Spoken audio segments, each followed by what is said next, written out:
Hello, and welcome to the Snoozy Scientist, where we explore life's secrets, one sleepy yawn at a time.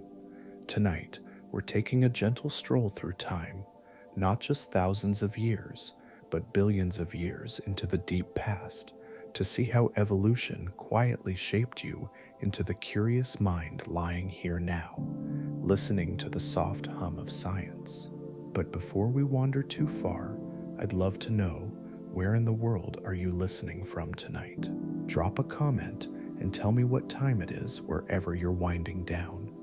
And if these sleepy rambles help you drift off, please tap like and think about subscribing. It helps this snoozy little corner of the internet keep growing. It means so much to have you here. So, fluff your pillow, let your breathing slow, and settle in. This is the theory of evolution to fall asleep to, and it all starts now. Before Charles Darwin ever set sail with a notebook in his pocket and a head full of questions, people had already spent thousands of years trying to figure out how life works. Tonight, as you lie there with your eyes growing heavier, let's drift back to the time when the very first thinkers began to wonder how living things came to be the way they are. Long before microscopes or DNA, humans watched the world with open eyes and curious minds. Imagine an ancient philosopher sitting under a fig tree, looking up at birds darting through branches and wondering why feathers came in so many shapes, or a farmer noticing how the best seeds yielded the strongest crops. Even without the science we have now, they sensed that living things changed, but the how and why remained a mystery that danced just out of reach. In ancient Greece, thinkers like Anaximander and Empedocles speculated about life's beginnings. They lived over 2,000 years ago in a world lit only by firelight and stories. Anaximander suggested that all life once came from water. He imagined humans evolving from fish-like creatures because to him, water seemed like a fitting cradle for life. There were no fossils yet to back him up, no laboratories to test his ideas, just a mind brimming with wonder. Empedocles had his own strange vision of nature's experiments. He thought that life came together in pieces, arms, eyes, and limbs, floating around and sticking together in countless combinations until they formed creatures that could survive. The ones that worked stayed, the ones that didn't simply vanished. A clumsy picture of natural selection, but remarkably ahead of its time in spirit. Other great minds like Aristotle tried to make sense of life's variety too. Aristotle believed species were fixed and unchanging. To him, everything in nature had its place in a grand, orderly ladder, the so-called Great Chain of Being. Rocks were at the bottom, plants above rocks, animals above plants, and humans perched near the top. In his world, creatures did not transform into other creatures. Instead, each living thing was perfectly suited to its role, crafted to stay the same forever. For centuries, this idea held firm, giving people a sense of order in a chaotic world. But time has a way of stirring up old certainties. When the Middle Ages gave way to the Renaissance, curiosity bloomed again like a hidden seed. Naturalists, collectors, and explorers began to study the living world with fresh eyes. They drew detailed pictures of plants and animals, comparing the shape of a leaf here to a petal there, a jawbone here to a skull there. Some fossils were found buried deep in the earth, and they did not look like any living thing people knew. Why would there be bones of creatures that did not walk the earth anymore? The question lingered like a breeze rustling through an old library. By the 18th century, whispers of change grew louder. French naturalists like Georges-Louis Leclerc, Comte de Buffon, quietly suggested that maybe, just maybe, species could change over time. Buffon compared the skeletons of horses and humans, noticing similarities that hinted at a distant kinship. He did not claim humans came from animals. That would have been scandalous, but he planted a tiny seed of doubt, that would grow in the minds of those who came after him. Around the same time, Jean-Baptiste Lamarck took the idea even further. He imagined that animals could pass on traits they acquired during their lives. He famously used the example of the giraffe, stretching its neck to reach high leaves, then passing that longer neck to its calves. Today, we know it doesn't work quite that way, but Lamarck's idea was radical for its time. It cracked open the door to the thought that species were not fixed forever. Nature, it seemed, could tinker with her designs. All of this, the ancient water creatures of Anaximander, the floating limbs of Empedocles, the fossils unearthed in quiet fields, added up to a slow dawning realization. Maybe life was not carved in stone. Maybe it was a restless thing, forever adapting and changing, sometimes in ways too slow for any one lifetime to see. So tonight, as you lie still and your mind drifts from candlelit studies to muddy fossil beds, picture the slow gathering of these clues. Imagine ancient bones peeking out of cliff faces, scholars tracing the curve of a fossilized shell with an ink-stained finger. Each new discovery was like a whisper from deep time, saying, "Look closer, life is not frozen, it changes, it adapts, it moves." All of these early hints, these scattered thoughts and secret notebooks, were waiting for someone to pull them together. A curious young naturalist would soon set sail, journals in hand, eyes open to the wild variety of life on distant islands and windswept shores. He would carry these old ideas with him, adding his own questions to the pile, until at last the puzzle began to make sense. So, as you let your breathing slow, know that the story of evolution didn't appear overnight.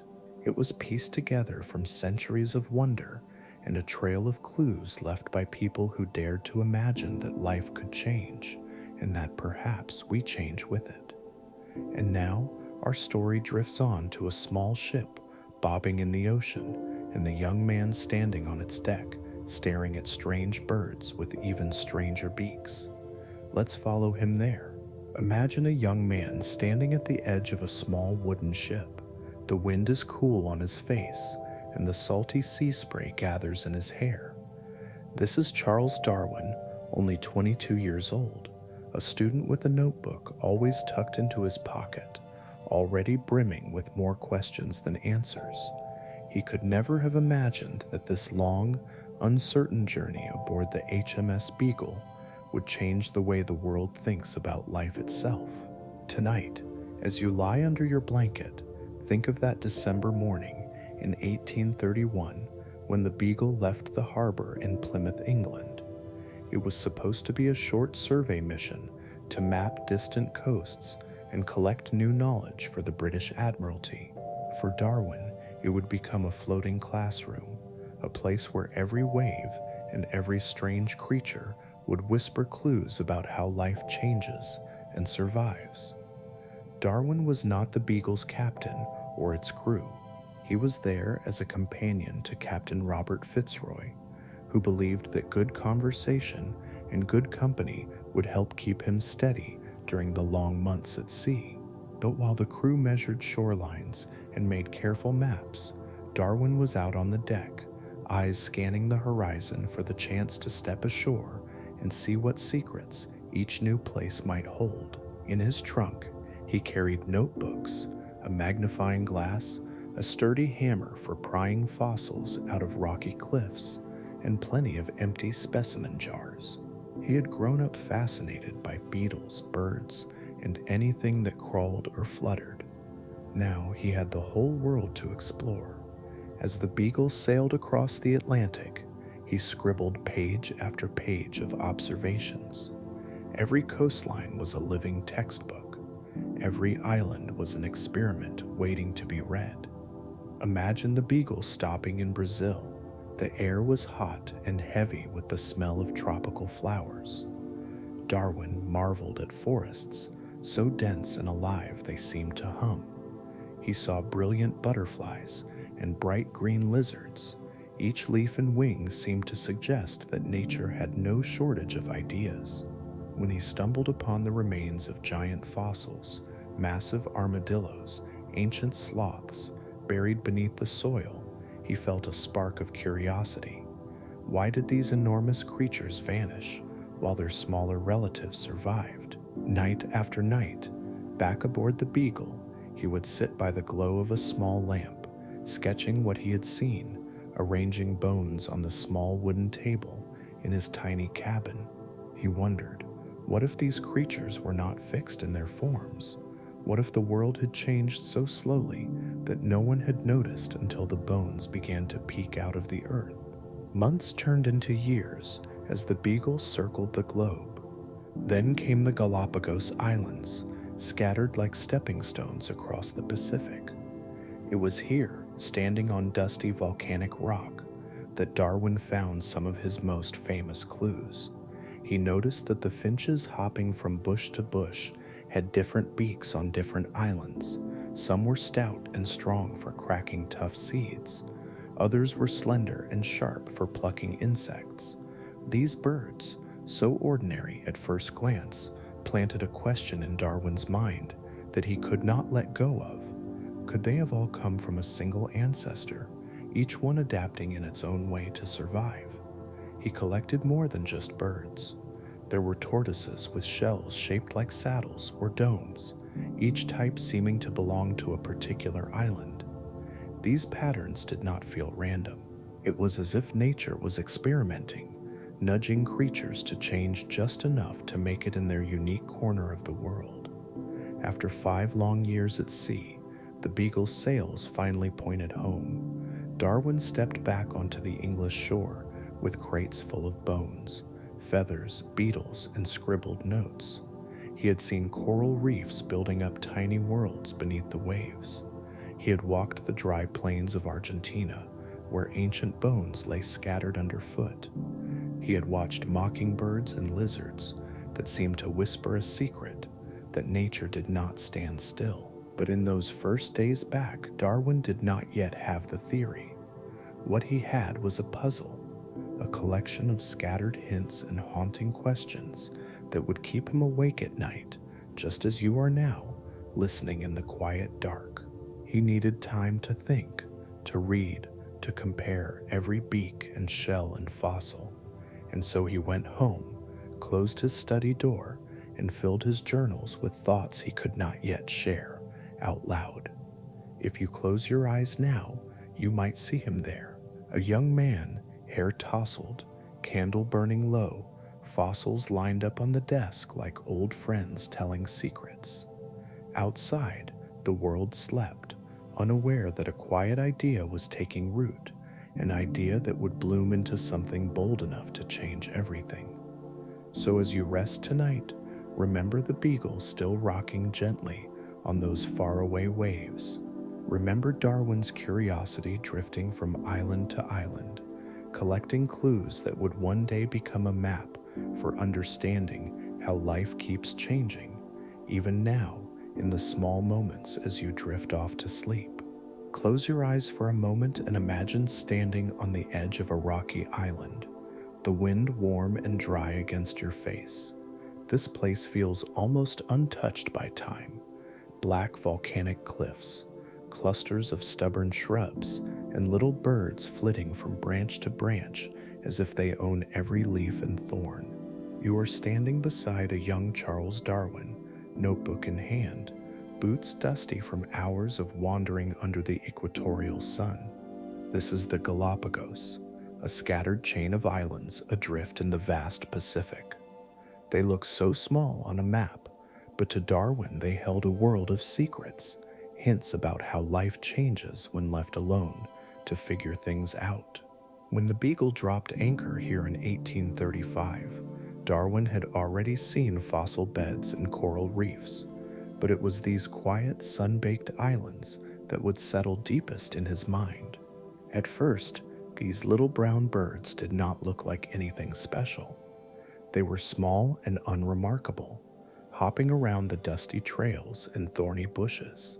They blended in so easily that Darwin hardly noticed them at first. But when he did, he caught a spark of something different. The birds on one island had thick, heavy beaks, shaped like tiny hammers. On another, their beaks were slender, almost delicate, like tweezers plucking insects from bark. Some even perched on cactus plants, using sharp beaks to pry seeds from spiky pads. Each beak seemed to match the island, as if the land itself had shaped them. Darwin shot a few specimens and tucked them away with the other creatures he was collecting: lizards, beetles, mockingbirds, tortoises whose shells curved in surprising ways. He labeled them quickly, never guessing that those casual notes would one day keep him up at night, filling page after page with sketches and scribbles. Back in England, long after the Beagle's sails vanished over the horizon for the last time, Darwin handed his collection to bird experts. They spread the little birds out on long wooden tables, studying the curve of their beaks and the shape of their wings. They realized something strange. These birds were all related. They were finches, but they were not quite the same. The islands had turned them into a whole family of beaks, tools shaped by what food was available, what dangers lurked, and how each tiny bird found its place. Try to imagine that for a moment. A single flock of birds might have arrived here long ago, blown off course by a storm, or carried on drifting branches. With no way back to the mainland, they settled where they could. Some found seeds tough enough to crack teeth, so only the birds with the strongest beaks could thrive. Others pecked at tender insects and bark, or sucked nectar from flowers, their beaks stretching and narrowing like an artist's brush over generations. And so, bit by bit, island by island, the birds became different from each other, tiny variations adding up to big changes in how they lived and survived. The finches showed Darwin that life was not fixed like a painting on a wall. It was more like clay, soft enough to be shaped by wind and rain, food and drought. They were living proof that species could split and shift when they faced new challenges. He realized that this idea did not just belong to birds, it belonged to everything that crawled, swam, or bloomed under the sun. If beaks could change, so could scales, fur, flowers, and even the shape of our bones. The finches were not alone in their lesson. The giant tortoises lumbering through the scrub told the same story. Their shells curved differently depending on which island they called home. One shape for reaching tall cactus pads, another for munching low grasses. Everywhere he looked, Darwin found these quiet experiments. Nature was not repeating herself exactly. She was testing what worked and what didn't, over and over, with no blueprint except survival. Sometimes people think that evolution means the strongest survive, but the finches tell us that it is not always about strength. It is about fit, about having just the right tool at the right time. A tiny change can mean the difference between finding a meal and going hungry. One slight twist in a beak can echo through countless generations. Tonight, while you rest here with your thoughts wandering to these sunlit islands, remember how something so small could carry such a big idea. Those finches never knew they were part of a grand experiment. They simply lived, pecked seeds from dry husks, and carried on as finches do. But in their simple lives, they offered up a secret that would ripple out into every corner of science. So let your breathing slow.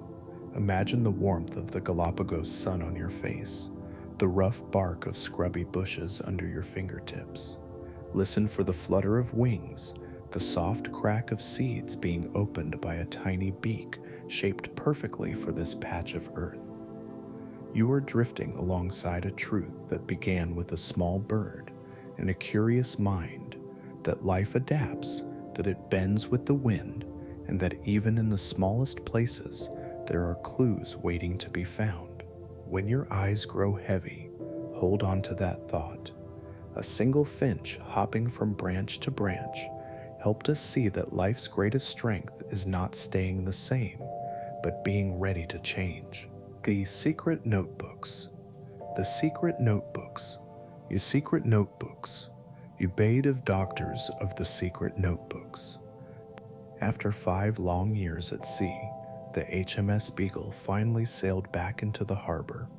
The wind that had once carried young Darwin to far-off islands now carried him home to England, his pockets stuffed with notes and his crates overflowing with feathers, fossils, and fragile bones. But what he brought back was far bigger than any bird or shell. It was a question that refused to let him sleep. Back then, England was a place of grand libraries and smoky drawing rooms where naturalists argued politely over tea. Most people still believed what they had always been taught, that every species was fixed, perfectly created, and unchanging. To suggest otherwise was to tug at the edges of an entire worldview. But Darwin could not ignore what he had seen on distant shores: the finches with their shifting beaks, the giant tortoises with their island-shaped shells, the fossils of creatures that seemed both familiar and impossibly strange. It all pointed to something bigger. Species could change. Life was not frozen in place. So he did what any curious mind might do when the world outside was not ready to hear what he had to say. He turned inward. He shut himself away in his study at Down House, a quiet country home where birds sang in the hedgerows and his children played in the garden just outside his window. Here Darwin filled notebook after notebook with questions, sketches, and half-formed theories. The pages were smudged with ink and sometimes with fingerprints from handling old bones and dried plants. These notebooks were his secret garden of ideas, and he tended them carefully. Some nights he could be found bent over his desk, candle flickering low, making lists of pros and cons for each idea. He scribbled lines that asked if the same laws that shaped finches on the Galápagos might also shape horses, roses, or even humans. Sometimes he wrote boldly, letting the idea grow big and wild. Other times, fear crept in. What would people think? What if he was wrong? What if this secret could shatter more than he ever intended? Darwin did not work alone. He exchanged letters with friends and scientists across the world. One letter at a time, he tested his ideas like a fisherman casting a net, hoping to catch a bit of clarity. He wrote to animal breeders who knew how to coax certain traits from pigeons and dogs. If people could shape animals in a few generations, what could nature do with thousands or millions of years? He studied earthworms and barnacles, common creatures that others overlooked. He was searching for tiny patterns, hints that life was always adapting, always changing in quiet ways. Yet, even with mountains of notes and sketches pinned to the walls, Darwin hesitated. His family worried about him. Sometimes he would wander the garden paths alone, lost in thought, his mind drifting back to the Beagle's deck, the sting of salt air, the scrape of rough cliffs under his boots. He knew that if he published his ideas too soon, they might be laughed away, or worse, they might spark outrage that he could never take back.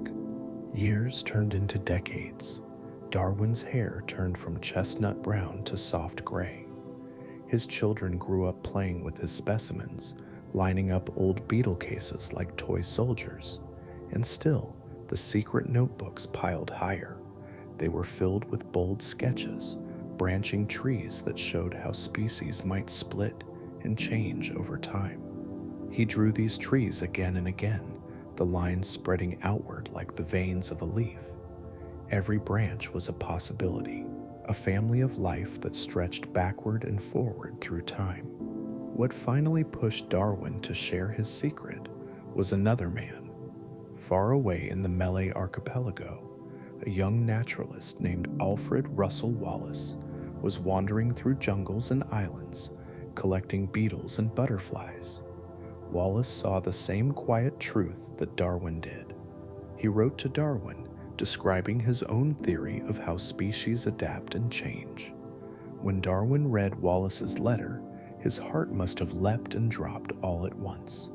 The idea was no longer his alone. The secret would come out, whether he was ready or not. And so, with hands that surely trembled just a little, Darwin gathered his notebooks, letters, and sketches. He arranged his thoughts into something the world could read. He titled it On the Origin of Species. When the book finally appeared in print in 1859, it was like striking a match in a dark room. Some people gasped at the flame, some tried to blow it out, and others leaned closer, hungry to see what it revealed. Imagine him now, an older man sitting at his desk at Down House. The garden outside still hums with bees and birdsong. His children still run past his window, but inside, his study feels different. The secret that once lived only in those smudged notebooks now lives everywhere, in quiet libraries, in whispered debates, in lecture halls and museums filled with bones and feathers. His quiet idea about finches and fossils and the patient power of time had finally been set free. So, as you lie here tonight, listening to your own breath, remember that sometimes the biggest ideas begin in silence. Sometimes they wait for years in the pages of secret notebooks, growing stronger and braver until the world is ready to listen. And you, in your own quiet way, are part of that story too. Let your thoughts drift gently over those worn pages, the candlelight flickering low, the scratch of a pen as another note is made. Let the idea of life's patient changes settle into your dreams, because the story is far from over. It's still unfolding all around you, even now. So far you have drifted with Darwin through distant islands and secret notebooks. You have watched him gather clues from tiny birds and ancient fossils. But what was the heart of the idea that kept him awake at night?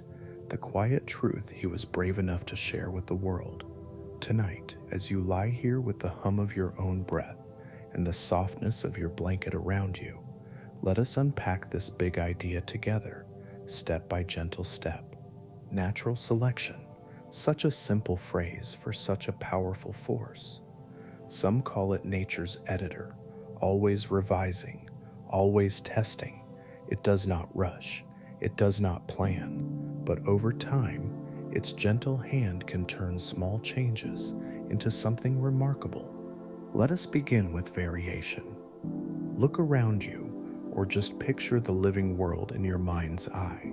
No two creatures are exactly the same. Even the smallest details matter. A single litter of puppies might include one with thicker fur, another with longer legs.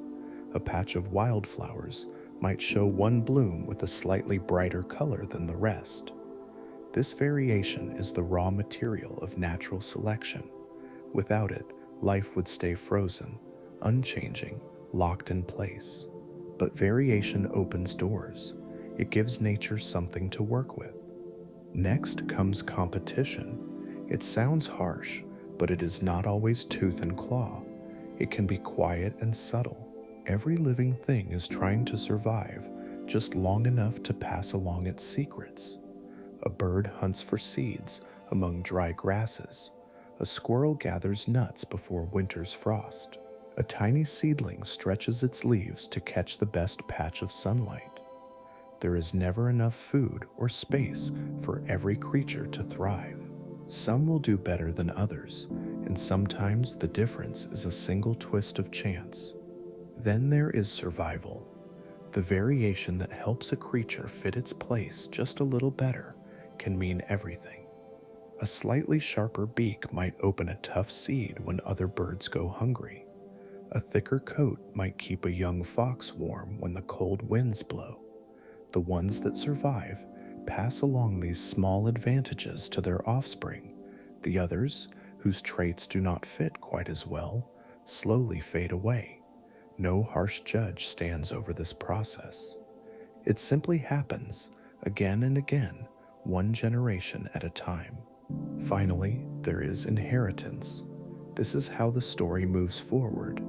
Traits that help creatures survive must be passed down to have any power.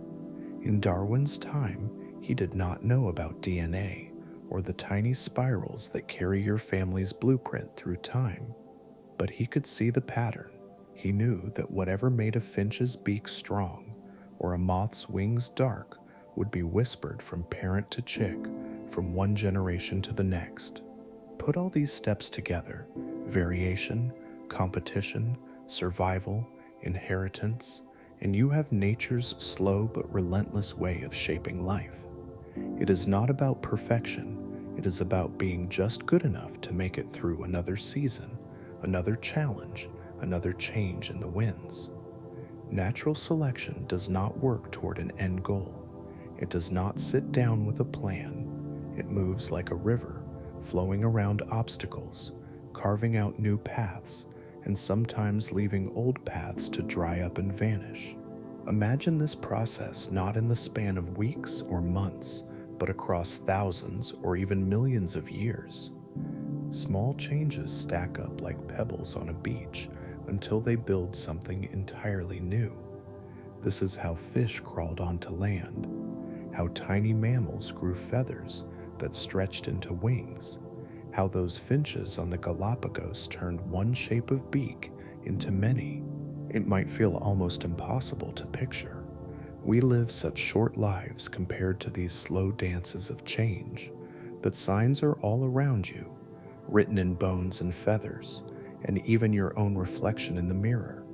Your hands, your spine, the tiny hairs on your skin. Each is a living echo of the quiet edits that came before you.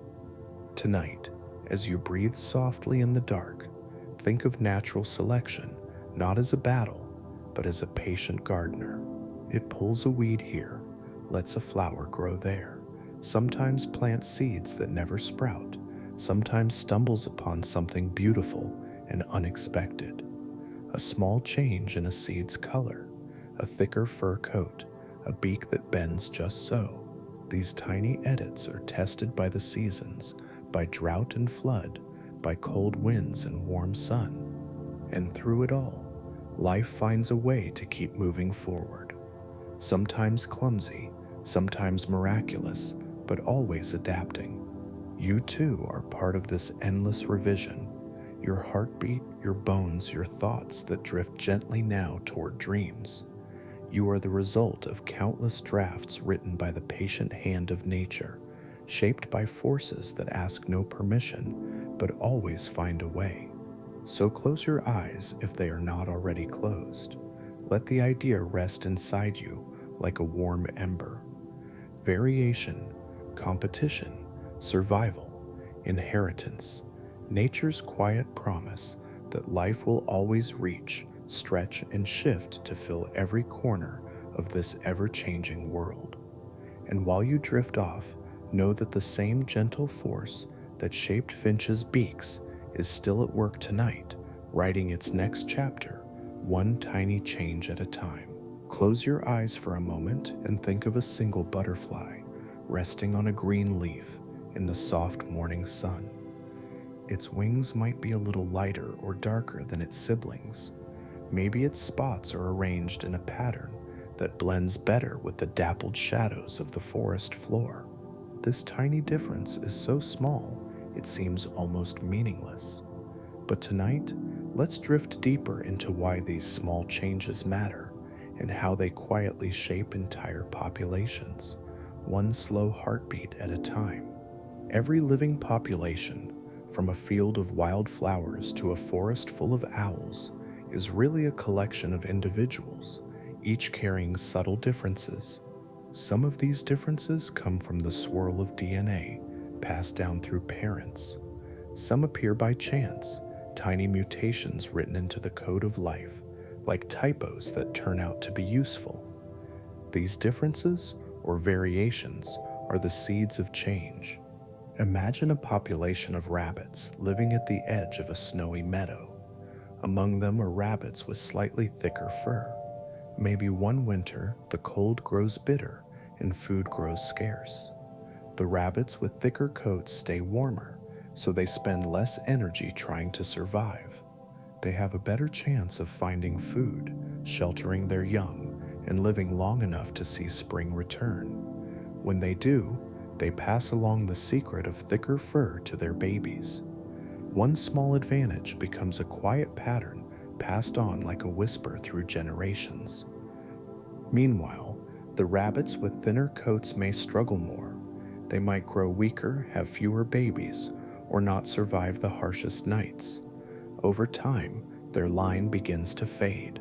The population does not notice the change overnight. The meadow does not keep score, but the balance tips all the same.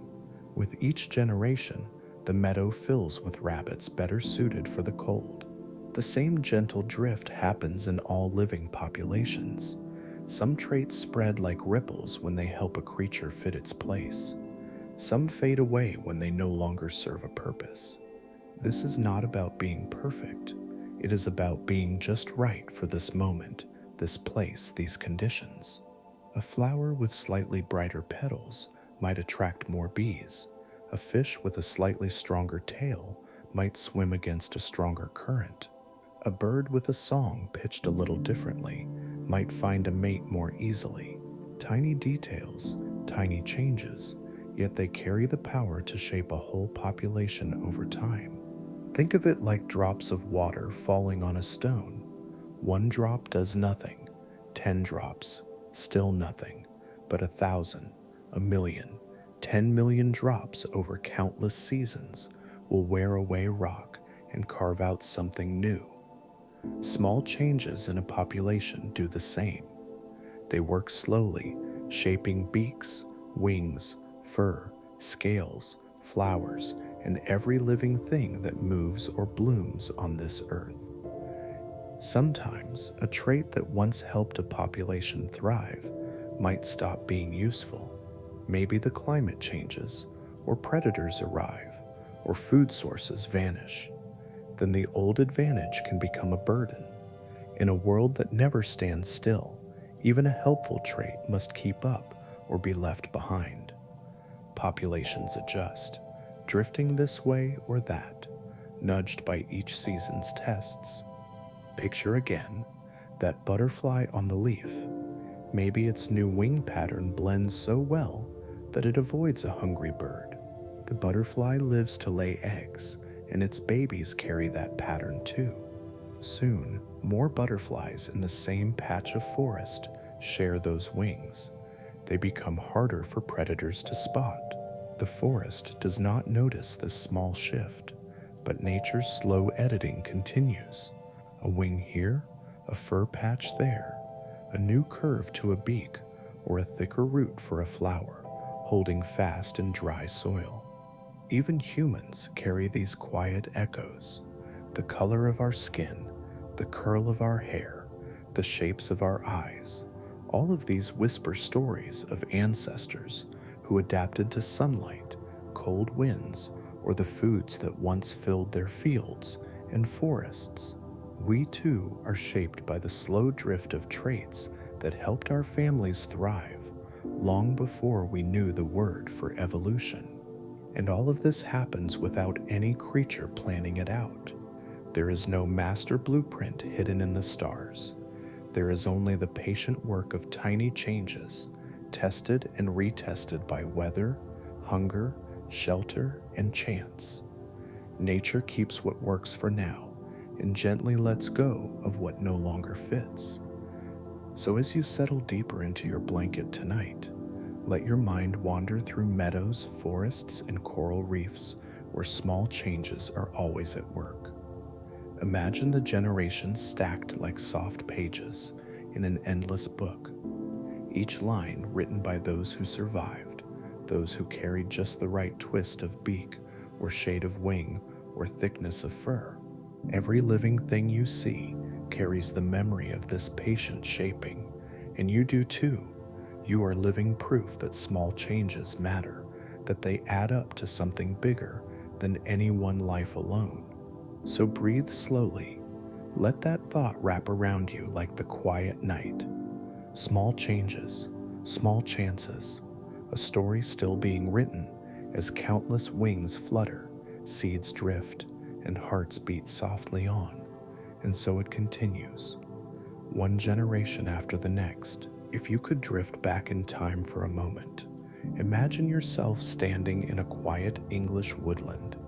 The year is somewhere in the early 1800s, and the air smells of earth, moss, and the soft decay of fallen leaves. In the hush of this forest, there lives a small, unassuming moth, the peppered moth.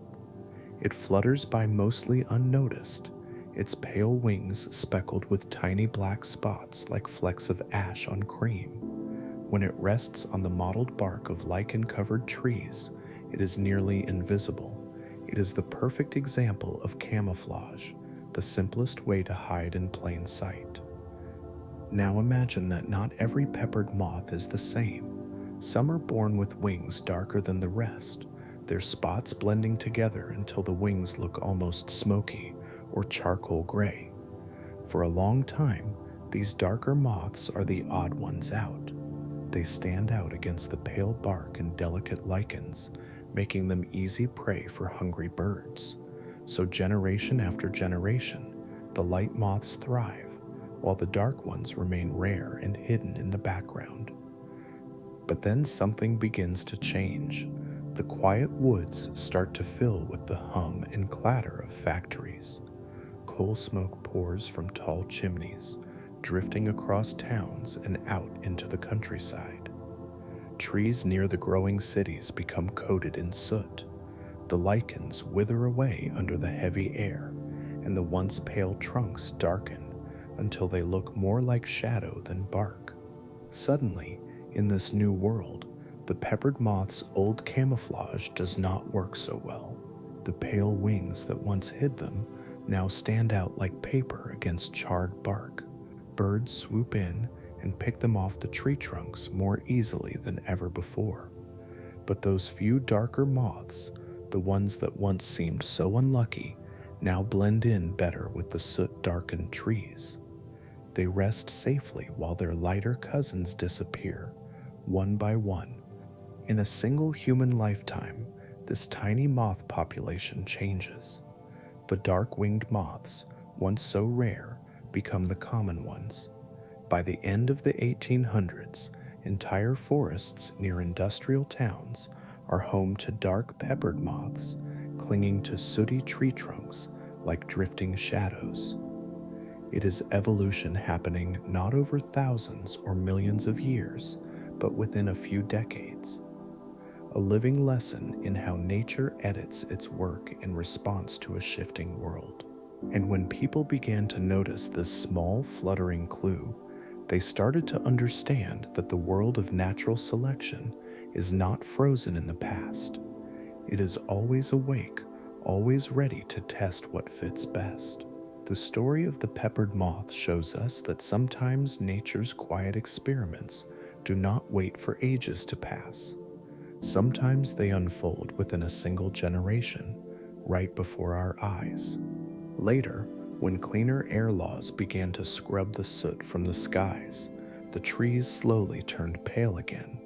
The lichens returned, crawling up the trunks like living lace, and the peppered moth changed again. The lighter form made its quiet comeback, as camouflage once more became its best chance to survive. It is a simple tale, but in it lies the heart of evolution's story. Variation, survival, and the gentle tug of change as the world shifts beneath wings and roots and fur. Nothing stays the same forever. Not the trees, not the air, not even a tiny moth that once went unnoticed in the moonlight. Tonight, as you rest, picture the soft flutter of those wings moving through the forest dusk. Picture the moth finding its place on a branch, its colors blending perfectly into the bark. This is nature's editing in real time. No hurry, no plan, just the quiet push and pull of who stays hidden and who is seen. And while you breathe slowly under your blanket, remember that you too are shaped by a world that never stops shifting. Your eyes, your skin, your lungs that take in the air, all are gifts from countless generations that came before you, each one carrying a tiny change that helped them face whatever new season came. So let the peppered moth remind you that you are part of this same unfolding story. A story written in wings, trees, and clouds of soot. A story that keeps going even while you close your eyes and drift deeper into sleep. Let that thought settle in like a warm hush. Small changes, endless chances, nature at work in the hush of the woods, the drift of the wind, the gentle turn of generations, all carrying life forward, one tiny flutter at a time. Close your eyes for a moment and picture a map of the ocean, wide and deep and endlessly blue. Now imagine tiny green dots scattered far from any shore. These are islands, little pieces of land rising out of the waves, carved by volcanoes or lifted by shifting crust. For nature, islands are more than just lonely places in the sea. They are secret laboratories, quiet testing grounds where evolution can work in fast and surprising ways. Think back to young Charles Darwin stepping ashore on the Galápagos Islands. He found a place where the rules of the mainland seemed to have slipped away. Here, scattered across dry lava rock and thorny shrubs, finches hopped and pecked for seeds and insects. They looked so much alike, yet held tiny differences that meant everything. A thicker beak here, a sharper point there. Each island had its own version, like variations on a theme. It was as if nature were playing with possibilities, testing what worked best in each little corner of rock and brush. Why do islands do this? It is because isolation changes the game. On a big continent, creatures can wander for miles, meeting others from distant valleys or forests. They share their traits widely, so differences mix and spread. But on an island surrounded by salt water, there is nowhere to run. A bird blown off course might find itself stranded with only a handful of companions. If it survives, its tiny quirks, maybe a longer beak or stronger wings, become the starting point for a new experiment. Over time, as generations pass, the birds on one island begin to drift away from their cousins on another. There is no plan. No one tells the finches what they must become. Nature simply tries things out. If the beak fits the seeds that grow here, the finch thrives and passes along that shape. If it does not, the idea fades away. Now imagine the giant tortoises lumbering through the brush. Each island has its own tortoises too. Some have shells shaped like smooth domes, perfect for grazing low plants. Others have shells that lift up near the neck like a saddle, letting the tortoise stretch higher for cactus pads when grass is scarce. You can almost see it. One small difference in shape becomes a lifeline for survival. These gentle giants carry the story of their island on their backs, their shells shaped by hunger, drought, and the plants that cling to the rocky soil. Islands speed up this process because they are like nature's tiny closed classrooms.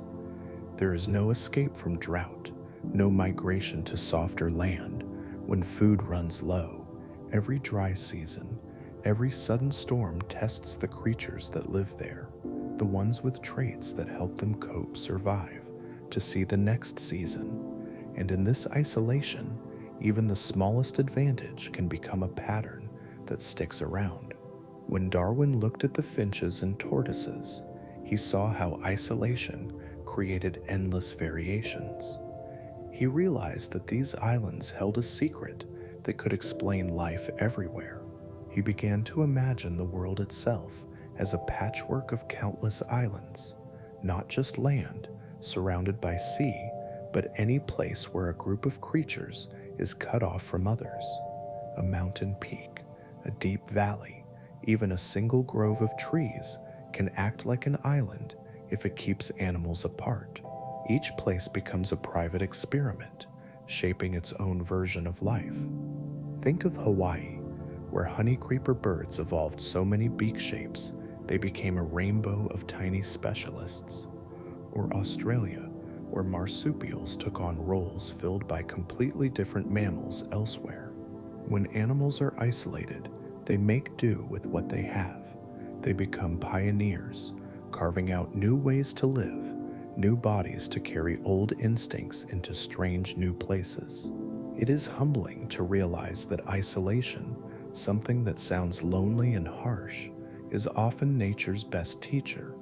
It tests every feather and scale, every root and petal. It asks, can you survive here? Can you change enough to stay? Sometimes the answer is yes. Sometimes a species goes extinct, a dead end in the story of life. But often, a new branch sprouts on the tree of life, a small bud that might one day flower into something no one could have imagined. So tonight, as you listen with your eyes growing heavy, picture all those islands scattered across the sea, tiny green specks cradling finches with clever beaks and tortoises with ancient eyes. Each one reminds us that change can come from being cut off, from having no choice but to find a new way to thrive. Let that thought drift through you like a soft ocean breeze. Even when life is pushed to the edges, it finds a way to carry on. Even when the world feels small and separate, each island becomes a quiet cradle for possibility. You too carry the story of old experiments and brave beginnings, shaped by countless places where life learned to adapt. So rest now, knowing that nature's secret laboratories are always at work, on islands, in valleys, and sometimes within you, gently testing what fits, what grows, and what comes next. Take a deep breath and let your mind wander to the grasslands at dawn. The sun lifts over a pale horizon, warming the tips of waving grasses, where a herd of gazelles stands watchful and still. Not far away, hidden in the golden shadows, a cheetah crouches low, muscles coiled, eyes locked on its target. This quiet moment holds a secret, one that stretches back through millions of years, written not just in the strength of a predator or the speed of its prey, but in the ways they have shaped each other, step by careful step. This is coevolution, life not evolving alone but dancing together, like two partners whose every move causes the other to adjust. Each push and pull between predator and prey, flower and pollinator, host and parasite, becomes a silent arms race. No guns, no armor, only the patient test of who can outwit who can outrun, outfly, outgrow. Imagine the gazelle's slender legs, made for bursts of speed across open plains. Its ears twitch at the faintest sound. Its eyes scan the distance for even a hint of movement. Why so fast, so watchful, so graceful on the run? Because the cheetah is faster still, the fastest land animal on Earth. Over time, each generation of cheetahs that could run a little quicker, that could turn more sharply mid-chase, had a better chance of catching dinner and feeding their young. And each gazelle that could dart just a little sooner, leap a little farther, was more likely to slip away and live to see another dawn. Neither is locked in place. If cheetahs somehow grew lazy or slow, gazelles would not need to run so hard.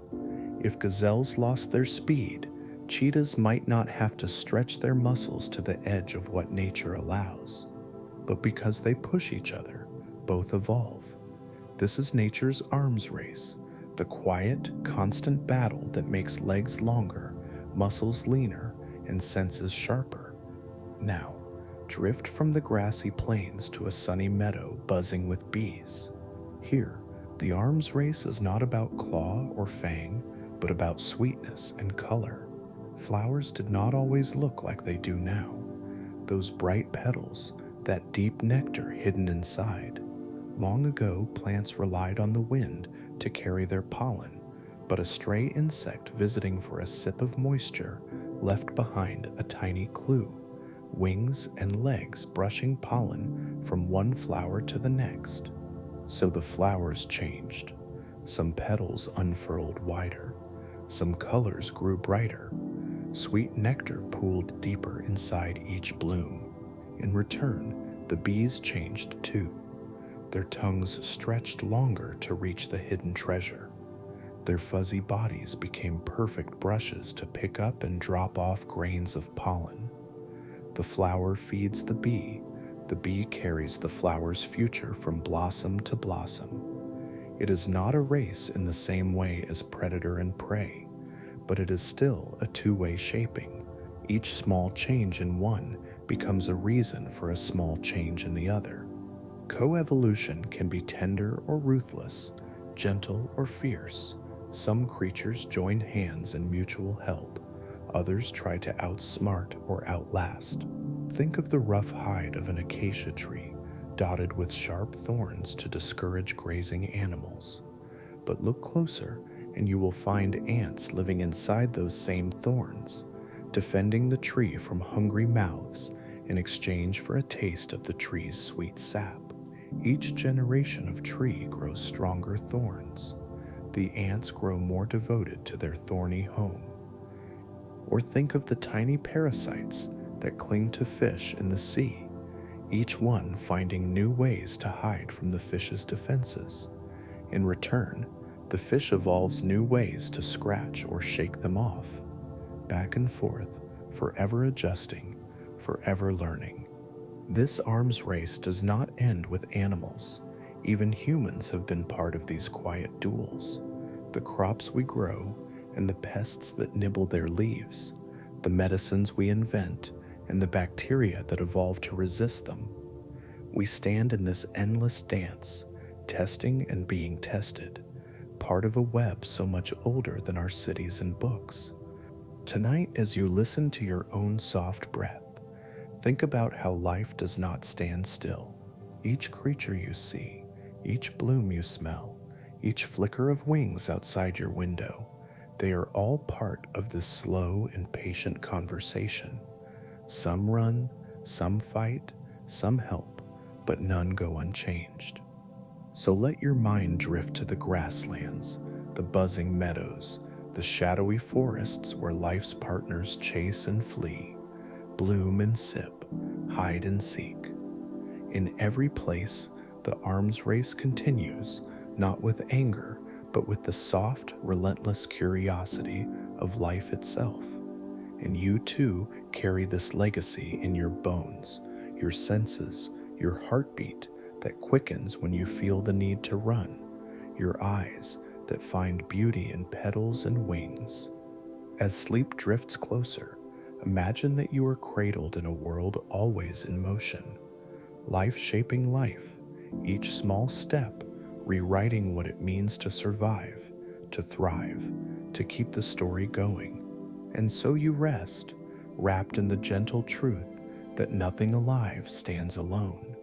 Every cheetah needs its gazelle, every bee needs its flower, and every one of us is a tiny thread in this endless, ever-adapting dance. Close your eyes tonight and imagine stepping into a strange, dreamlike world. Picture a vast chessboard that stretches out to the horizon, or a green meadow dotted with creatures that never pause to catch their breath. Some are sprinting on strong legs, some flit on bright wings, others twist and grow roots deeper into the soil. They are all caught in a gentle but urgent race, a chase that has no finish line.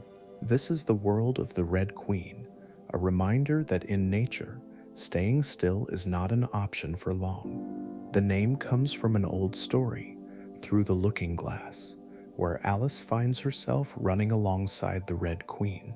They run and run, their feet pounding the grass, yet when Alice looks around, The trees and flowers do not drift away behind them. The whole world moves with them so that they must run twice as fast just to stay in the same place. It sounds like nonsense, but deep in the living world, this idea makes perfect sense. Imagine a gazelle grazing peacefully in a sunlit clearing. Around her are other gazelles, each one carrying the same quiet secret. They have evolved to run quickly because somewhere out there, hidden in the tall grass, a cheetah is waiting. The cheetah has been shaped by this same chase. The fastest cheetahs catch the slowest gazelles. The slowest cheetahs go hungry, while the slowest gazelles do not survive to see another spring. It is not cruelty, but a simple truth of survival. Over many generations, both animals push each other to keep improving. They must run just to stay in the race. If the gazelles stopped changing, their predators would catch up to them in no time. If the cheetahs stopped changing, their prey would slip further and further ahead. The race is endless, but falling behind has real consequences. It is the Red Queen effect, the idea that you must adapt and change just to hold your ground. This is not just about tooth and claw. You can find the Red Queen's whisper in the smallest places. Picture bacteria in your gut, harmless for the most part, living their tiny lives. Now picture a virus that tries to infect them, slipping its genetic code inside. The bacteria evolve new tricks to defend themselves. In response, the virus changes its tactics. They go back and forth, generation after generation, a dance of attack and defense, each side forced to change or be left behind. Look at the forests too. Some trees grow taller every century, racing their neighbors for a slice of sunlight. If they stop, they are shaded out. In the same canopy, insects chew leaves, so plants grow thorns, or they produce bitter chemicals that make a hungry mouth think twice. But some insects develop a taste for the bitter, learning to nibble around the poison. Each new defense sparks a new attack. No one wins forever. Sometimes, this race leaves behind strange relics. Think of the peacock's tail, so large and bright it seems to break the rules of survival. But each plume and shimmering eye spot is a signal in another kind of race, the race for a mate's attention. The more dazzling the tail, the better the chance of passing on those extravagant feathers. So the tail grows longer, brighter, more difficult to ignore.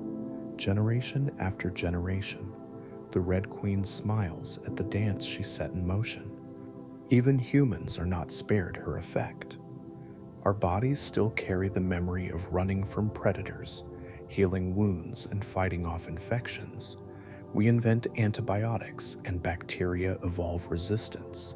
We find new medicines, and viruses change faster than we can keep pace. In a world that shifts every moment, standing still is a risk life rarely takes. Does this sound exhausting?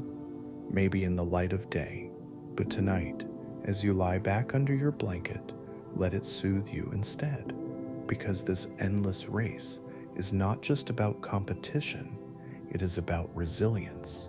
It is proof that life does not give up easily. It runs and stretches and tries new ways to stay in the game. So imagine the gazelle, the cheetah, the tree pushing its crown a little closer to the sun. Imagine the beetle chewing a leaf while the leaf learns to bite back. Picture the whole living world moving in a quiet, determined dance, keeping up with changes that never stop coming. You too are part of this story. Your immune system shifts to fight off new invaders. Your thoughts adapt when the world throws you something unexpected. Even your dreams are small experiments, your mind adjusting to what tomorrow might bring. As you drift deeper into sleep, feel that soft truth settle in. Life does not stand still. It does not shrink from the race.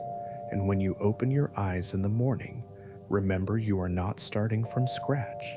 You are part of an ancient, enduring run, one that whispers, keep moving, keep changing, keep dreaming. And in that gentle running, you stay right where you belong. 12. Mimicry and masters of disguise. Tonight, imagine a forest just after rain. Drops cling to emerald leaves. The air smells like damp earth and fresh moss. And if you stand very still, you might think the forest is empty. But look a little closer. There, on a slender twig, what you thought was a small branch slowly begins to move. It bends, shifts its angle, and reveals itself to be alive. This is a stick insect, nature's patient artist, blending so perfectly into its world that predators often walk right by without seeing it at all. Mimicry and camouflage are life's oldest tricks, ancient survival tools that turn a fragile creature into a master of disguise. For some, it is about becoming invisible, matching bark, leaves, or pebbles so exactly that even a sharp-eyed hunter misses the meal in plain sight. For others, the game is more daring, pretending to be something dangerous or unpleasant so that no one dares to take a bite. In the forests of Asia, stick insects are perhaps the most famous shapeshifters. Some look so much like twigs that they even sway gently when the wind moves the branches around them, as if they were just another piece of wood. Others wear leafy disguises, their legs flattened and fringed to mimic the jagged edges of a torn leaf. A hungry bird, scanning the branches, might pause but then moves on, fooled by this delicate trickery. Butterflies and moths take mimicry to another level. Picture the wings of an owl butterfly. When folded shut, these wings reveal enormous eye spots, round and dark, staring back like the unblinking eyes of an owl. A predator thinking of lunging in for a snack might be startled just long enough for the butterfly to drift away on a warm breeze. Some butterflies wear the colors of species that taste bitter or poisonous, even though they themselves are harmless. The viceroy butterfly copies the monarch's vivid orange and black stripes, a warning sign to any bird that remembers the bitter taste of a real monarch and decides to leave the mimic alone. Deeper beneath the waves, another master of disguise waits, the octopus. Unlike insects and butterflies, an octopus does not simply wear a single disguise. It changes in the blink of an eye. Imagine drifting over a coral reef where bright fish dart in and out of the shadows. The octopus presses itself against a rock, its skin rippling with color and texture until it becomes that rock, rough, speckled, impossible to see. With a thought, it shifts again, skin turning smooth and pale to match the soft sand below.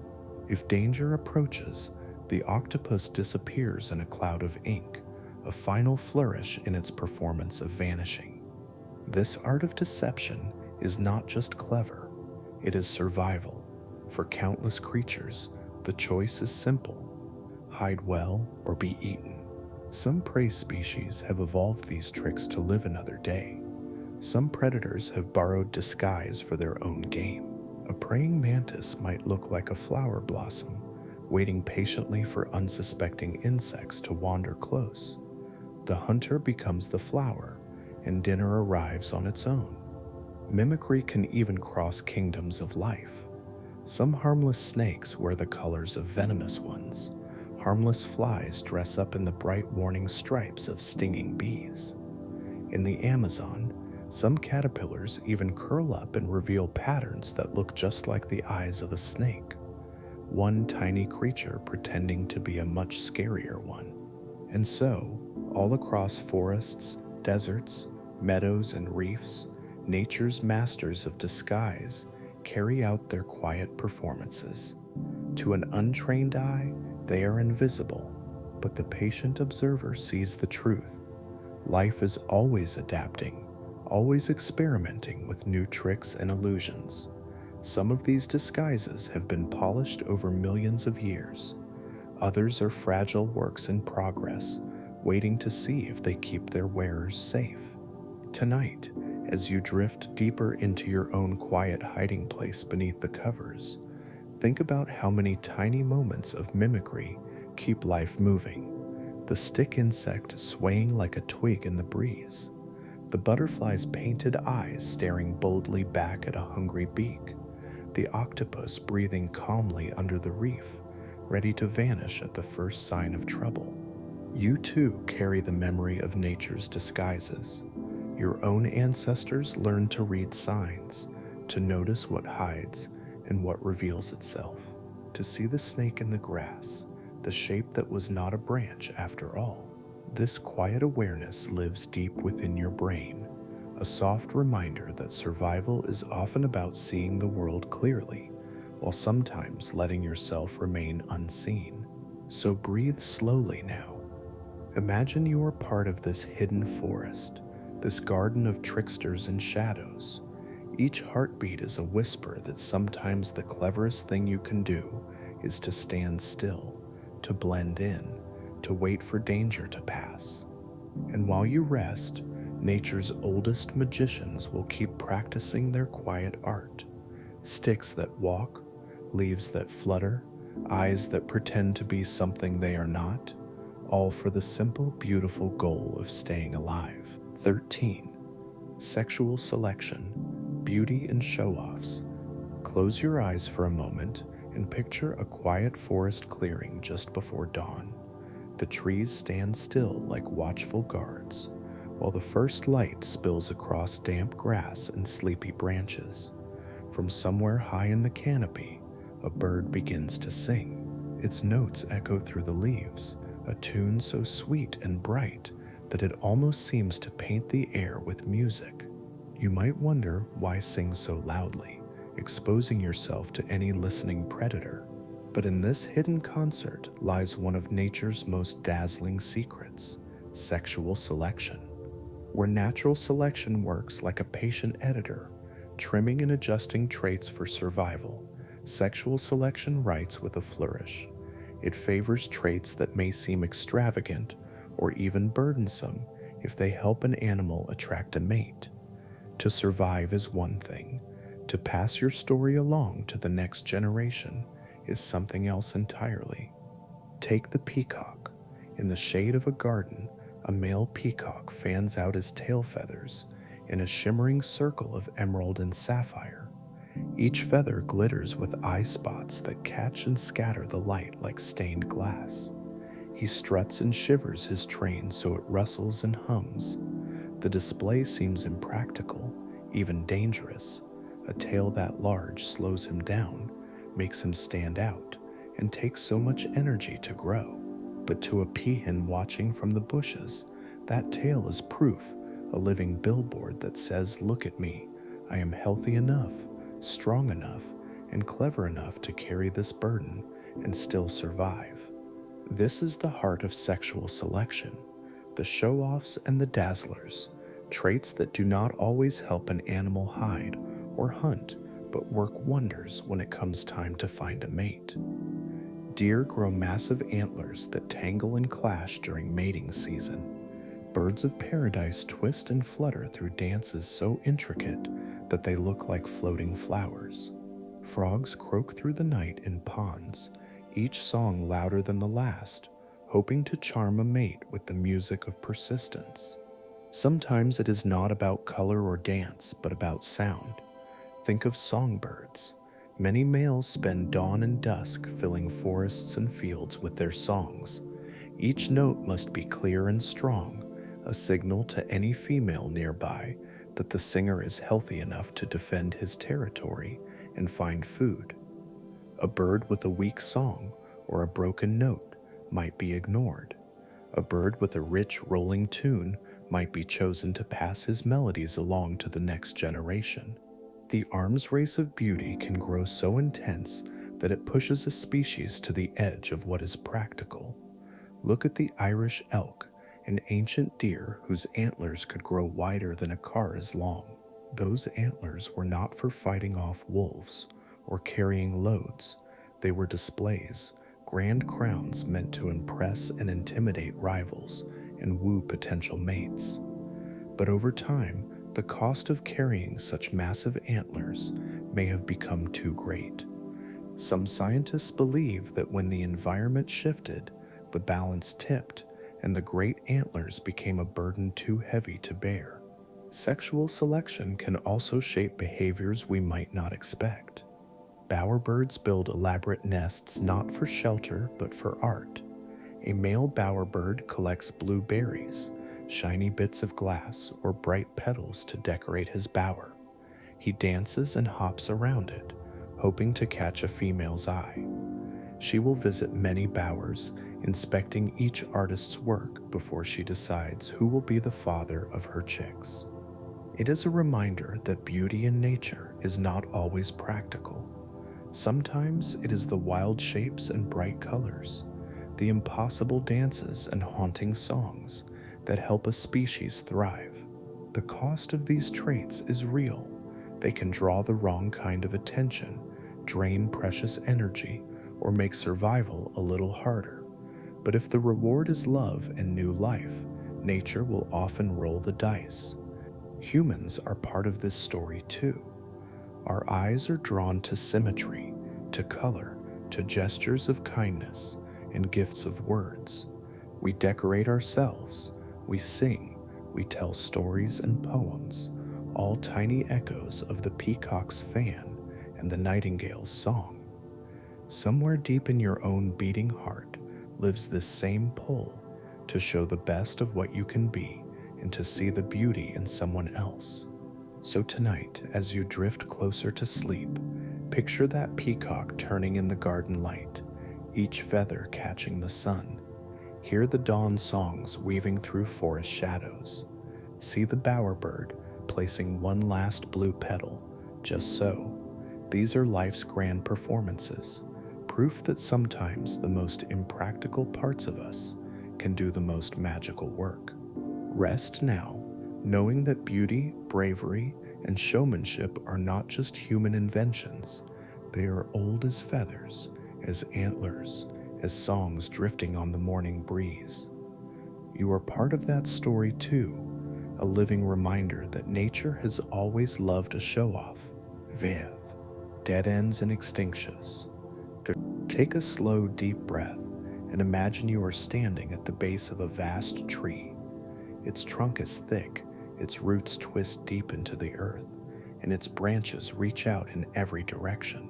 This is the tree of life, a picture biologists use to explain how all living things are connected. Each species, a twig, a leaf, a tiny bud pushing toward the sun. Some branches grow strong and wide, covered in bright green leaves. Others twist into a beautiful shape, only to wither away. This is how evolution works. Not every path lasts forever. Tonight, as you drift deeper under your blanket, let's wander along those forgotten branches, the dead ends and extinctions that remind us life is an endless experiment. Some of nature's boldest ideas bloom brilliantly and then fade, their stories leaving fossils pressed into stone or legends whispered in books. Think first of the dinosaurs. Imagine them in all their ancient glory. Herds of long-necked giants moving through forests, their footsteps soft on fern-covered ground. Small feathered hunters flitting through the underbrush, sharp-eyed and quick. Dinosaurs ruled the earth for over 160 million years, longer than any mammal, longer than any flowering plant. They were so well adapted that they seemed unstoppable. Yet one day, an asteroid the size of a mountain came roaring through the sky. The world shook, the sun dimmed, and plants died back. Without food, many animals vanished. The mighty dinosaurs were reduced to scattered bones waiting to be discovered millions of years later. But their story did not truly end. Some small feathered cousins survived. They shrank, learned to fly higher, to find shelter in the shadows of a changing world. We call them birds now, tiny descendants of thunder lizards who once shook the ground. Even in extinction, life finds a way to begin again. Not all extinctions come from space rocks. Sometimes they come quietly, on ships carried by humans. Think of the dodo, a plump, flightless bird that once waddled through the forests of Mauritius. With no natural predators on their island, dodos were fearless, trusting birds. But sailors brought rats, cats, and pigs. Trees fell for settlements. The birds that had never learned to hide or run had no chance. Within a few decades, the dodo was gone, a living branch of the tree of life cut off by human hands. It is tempting to feel sorrow for these lost creatures, to imagine what it would be like to see a herd of mammoths walking through snowy valleys, or to watch a giant ground sloth amble by. And yet these dead ends hold lessons too. Extinction is part of life's story, not a failure, but a reminder that every creature, every branch faces challenges it may not survive. Sometimes the world changes too fast. Sometimes a small weakness becomes too heavy to carry. And sometimes it is simply chance. When one branch falls, the nutrients feed the soil for new growth. One species may vanish, but its departure opens a space for something else to try. When the great dinosaurs left, mammals rose up, tiny and soft-furred, filling niches the ancient reptiles could not. When the mammoths faded, forests spread, and new plants took root where ice once lay heavy. Even now, extinction continues. In forests, in seas, in the air above us, species disappear every year. Some slip away without us even noticing, like whispers fading into the night. But others leave behind gifts, bones that teach us about old worlds, fossils that tell us where we came from, genes carried forward by cousins and descendants who hold a piece of what came before. Tonight, as you lie here safe and warm, remember you are part of this story too. Your own ancestors faced ice ages, droughts, predators, and plagues. Many lines ended, yours did not. You are the green leaf at the tip of a branch that has survived countless storms and dead ends.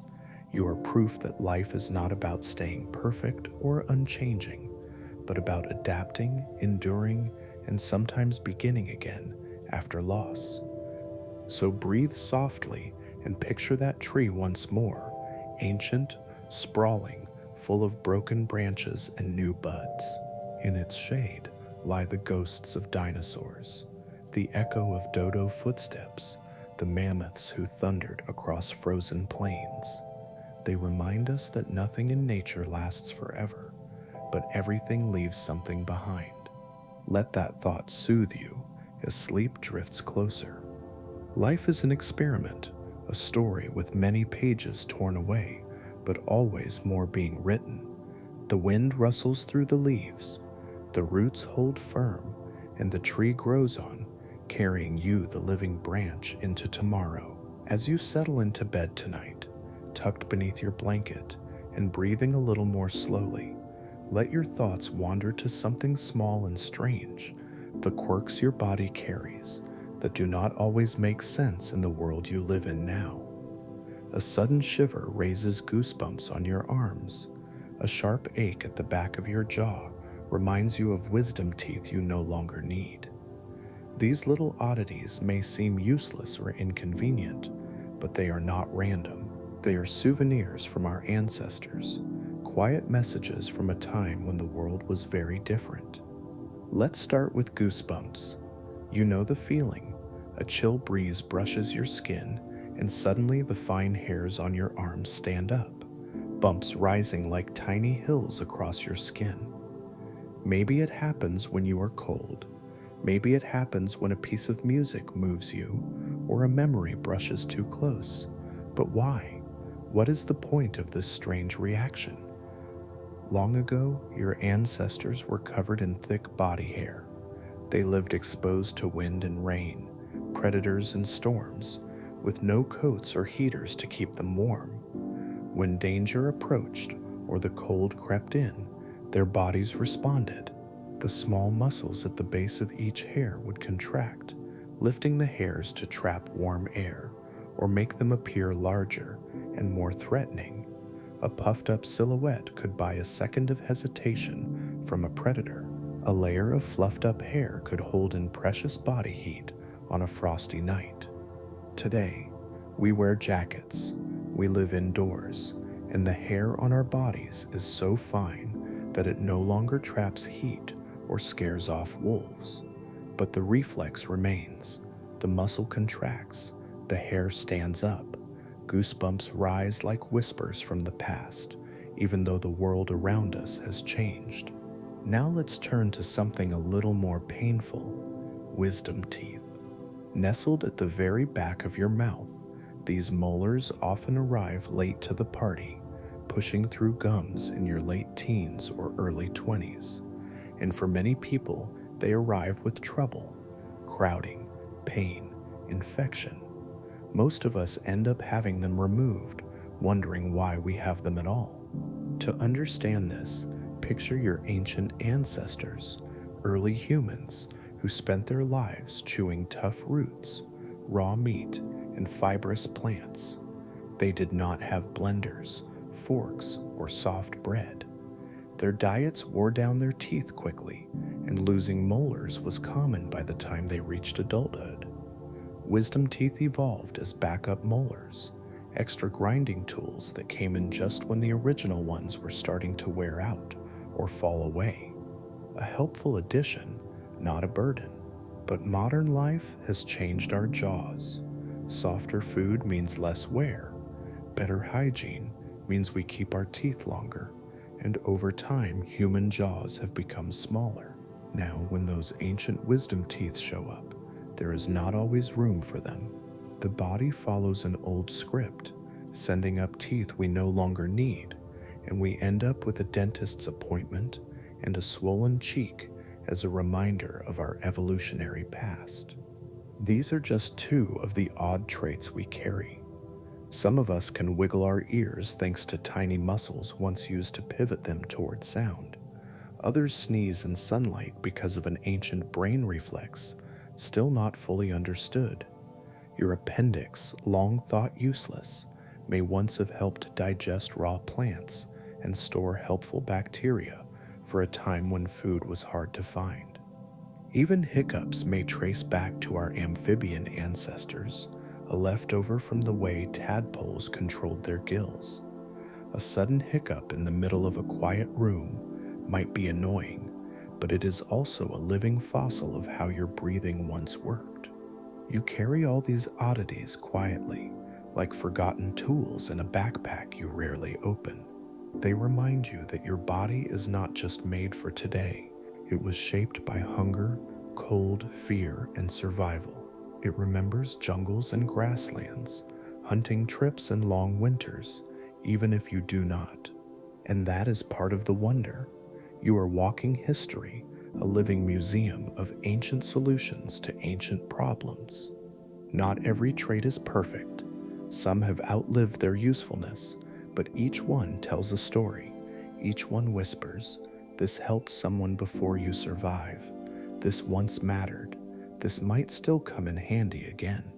So, as you drift deeper into rest, take a moment to appreciate your goosebumps and your odd back molars. They are reminders that you are not newly made. You are deeply made. Layer by layer, shaped by challenges your ancestors met long before your name was ever spoken. And even the strangest part of you has a reason it once belonged. Convergent evolution. Same problems, same solution. Imagine drifting through an ancient ocean. The water is clear and blue. Sunlight filters down in dappled beams. And somewhere in the distance, a sleek shape glides through the deep. You watch its body move like a silver arrow, tail sweeping side to side, dorsal fins slicing the surface. For a moment, you might think you are watching a shark, but just as easily, it could be a dolphin. Two creatures from two very different families, one a cold-blooded fish, the other a warm-blooded mammal. Yet here they are, shaped so much the same that your sleepy mind might not tell them apart. This is one of nature's quiet tricks, the gentle echo called convergent evolution. It means that sometimes, when life faces the same puzzle in different places or times, it stumbles upon the same solution more than once. No single blueprint rules the living world. Instead, the pressures of survival, waters drag, airs lift, land stretches, guide evolution's patient hand again and again. Take the dolphin. Its ancestors once walked on land, padding through forests and swamps on sturdy legs. Millions of years ago, some of these early mammals slipped back into the water. There, in the cradle of the sea, the land-dwelling limbs stretched and flattened into flippers. Nostrils crept up the skull until they perched on top, forming a blowhole. Warm-blooded bodies found ways to hold heat in cool currents. And slowly, generation after generation, the dolphin's shape was sculpted into the streamlined, torpedo-like design we see today. Sharks, on the other hand, have ruled the seas for over 400 million years. They have never needed to return to land because they never left the water in the first place. Their bodies evolved long before mammals even appeared, yet their shape, pointed snout, crescent tail, stiff fins, answers the same question that dolphins face. How do you glide through water swiftly without wasting energy? And so, the ocean offers its quiet answer. Streamline the body, narrow the head, power the tail. Two creatures arrive at the same shape from opposite directions, like two people building the same boat from different blueprints. Glance up at the skies, and you will find another echo. Birds and bats both dance on the air, but they do so with wings built in different ways. Birds evolved from feathered dinosaurs. Their wings are feathers draped over strong, hollow bones, perfectly balanced for lift and gliding. Bats, by contrast, are mammals whose wings are simply skin stretched over elongated finger bones. When you watch a bat fluttering beneath a streetlight or a hawk soaring high above a meadow, you are seeing nature answer the same challenge twice.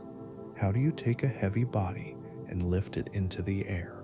Feathers and skin, bones and fingers, the shapes differ, but the solution rhymes.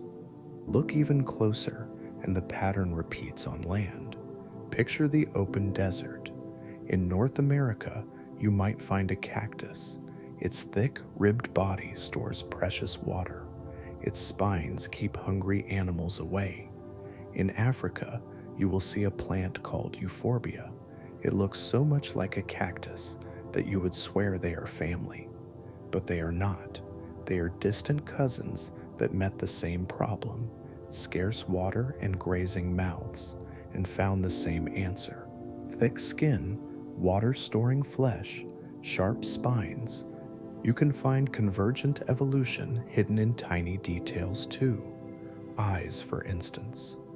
The eyes of an octopus and the eyes of a human share so many similarities. Lenses to focus light, a retina to sense it, an iris to adjust to brightness. But the octopus and the human are far apart on the tree of life. Eyes arose more than once, each time solving the same puzzle: how to read light, how to turn a beam into sight. It is easy to think of evolution as a ladder, each creature climbing higher, but nature does not work that way. It is more like a wide, tangled forest of paths. Sometimes branches grow in opposite directions. Sometimes they bend back together and arrive at the same clearing by surprise. That is what makes convergent evolution so wonderful. It shows us that life can try again and again, that the best ideas keep bubbling up like springs in a hidden stream.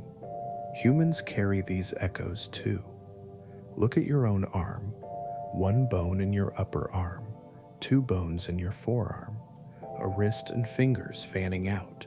This same pattern shapes a bat's wing, a whale's flipper, a cat's paw. Each animal lives in a different world: sky, sea, forest floor. Yet the design works so well that evolution reuses it like a favorite tool. Tonight, as you settle deeper under your covers, let this idea keep you company. Even when things seem separate, they are often joined by unseen threads. Nature's quiet experiments remind us that similar problems can be solved in familiar ways. And in those familiar shapes, we find proof that we are all connected by more than we see. So breathe slowly now, drift through oceans and deserts, jungles and midnight skies. Picture dolphins swimming alongside sharks, bats flickering past birds, spiny plants standing side by side across continents.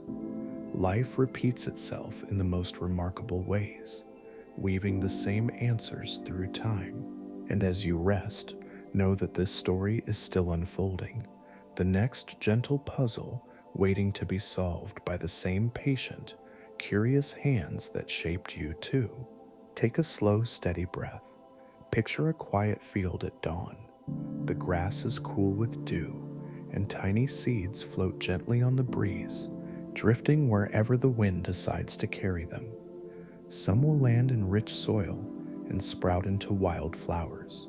Others will rest on stones and never grow at all. There is no careful gardener here, no plan or design shaping where each seed must go. It is chance, soft, unpredictable, and always part of life's story. When we talk about evolution, we so often speak of natural selection, survival of the fittest, the strong passing down their traits, the weak falling away. But nature is not ruled by selection alone. There is another force at work, just as real but far quieter. It is called genetic drift, and it reminds us that sometimes what stays or fades is decided not by strength or advantage, but by the random roll of life's dice. Imagine a small village perched on the edge of an ancient forest. Years ago, a handful of families settled there, isolated from the larger world. Within these families, certain quirks quietly spread. Maybe a rare eye color, a small birthmark, a harmless twist in a gene. These traits did not make life better or worse. They simply slipped through the cracks because there were so few people. When a storm, a harsh winter, or disease struck, those who survived carried these random traits forward. Over generations, what began as a tiny accident became normal in that village, not because it helped, but because it happened to remain. This is the heart of genetic drift, the truth that in small populations, chance plays a powerful role. Where natural selection is like an editor trimming away what does not work, genetic drift is more like a breeze scattering seeds. It does not care if a trait is helpful, neutral, or even slightly harmful. If a few individuals survive by chance, their traits become the blueprint for the future. Picture a bag of colored marbles. Each marble stands for a version of a gene in a population.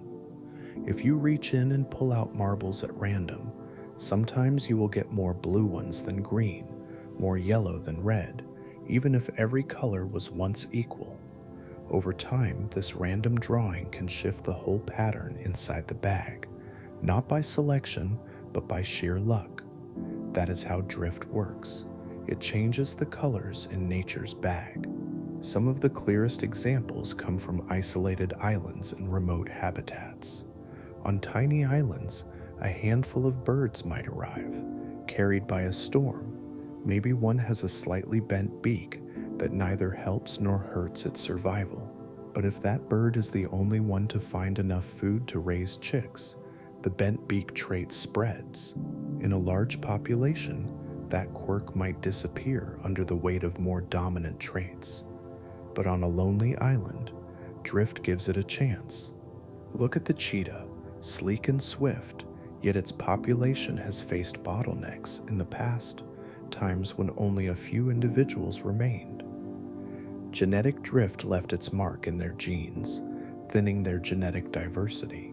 Even today, Cheetahs are so similar to one another that organ transplants between unrelated cheetahs often succeed. It is a living reminder that chance sometimes prunes the family tree in sudden, unpredictable ways. Humans carry drift within us too. In ancient times, small bands of people wandered into new lands, crossing ice bridges, sailing to distant islands, settling in tiny groups. Each small migration acted like a draw from that bag of marbles. Some traits spread wide, others faded away. Conditions like certain inherited diseases sometimes linger in small communities because of drift, not because they ever offered any benefit. There is something oddly comforting in this. It tells us that not every part of us is an act of perfect design. Some of your freckles, the curve of your ear, or a quirk in your blood may be souvenirs from countless lucky or unlucky rolls of nature's dice. You are shaped by fierce survival, yes, but also by soft accidents, gentle winds of chance. So tonight, let this idea settle over you like the quiet field at dawn.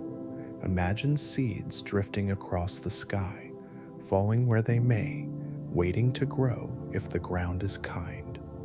You too are the seed of ancient winds, a collection of chosen strengths and forgotten surprises, all wrapped into one body that made it here, to this bed, to this breath. Breathe in, breathe out.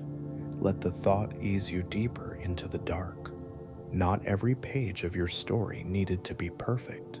Some parts just drifted in and stayed, and somewhere in that quiet drift lies the reminder that life is patient, full of small rolls of chance that carry us forward, whether we notice or not. Rest in that drift now. The seeds are still floating, the field is wide and open, and there are always more stories waiting in the next gentle breeze. Take a slow, comforting breath and imagine you are standing in a quiet clearing at dawn. There is a hush in the air, a stillness that feels almost sacred. In front of you, rooted deep in rich soil, rises a tree so wide and sprawling that you cannot see its edges. Its trunk is ancient and weathered, thicker than the walls of a castle, and its branches twist and twist again, spreading into a green canopy that seems to hold up the sky itself. This is the tree of life, a vision scientists use to help us see what connects every creature, every plant, every cell that has ever lived on Earth. Its roots sink back over 3 billion years to the first tiny sparks of life in ancient seas. Its trunk is strong with the story of all living things, and each twig, each leaf, each blooming bud is a species, billions of branches stretching in every direction. When you look at a tree like this in your mind, you might feel very small. You are just one leaf among countless others. And yet within that leaf, inside you, flows the same pattern of life that flows through the whole tree. The DNA in your cells is built from the same 4 letters that spell out the instructions for whales and hummingbirds, for oaks and orchids, for mushrooms and moss. It is all connected, written in the same alphabet, whispered from generation to generation like a story passed from parent to child under the stars. Some parts of the tree are ancient and gnarled, branches that have survived mass extinctions, ice ages, and fire. Picture the coelacanth, a fish so old it was once thought to have vanished with the dinosaurs, only to be found swimming quietly in the deep ocean, a living reminder that some branches can hide for millions of years. Other branches are fresh and quick to change. Think of finches on a windy island, each one adapting its beak to the seeds and insects it can find, or a tiny bacterium splitting and copying itself by the billions in just a few hours. Some parts of the tree grow slowly like an old oak, others sprout new twigs overnight like a spring sapling after rain. What makes this tree even more magical is that it does not stand still. It grows every moment. Some branches flourish and split into new forms, like mammals, which once crept in the shadows of dinosaurs, but blossomed into whales, bats, cats, and you. Other branches break off and fall, becoming fossils pressed into stone, a record of what once was. Extinction is like pruning in the great garden, clearing space for new ideas to take root. Nothing in the tree is wasted. Even the fallen limbs feed the soil that nourishes what comes next.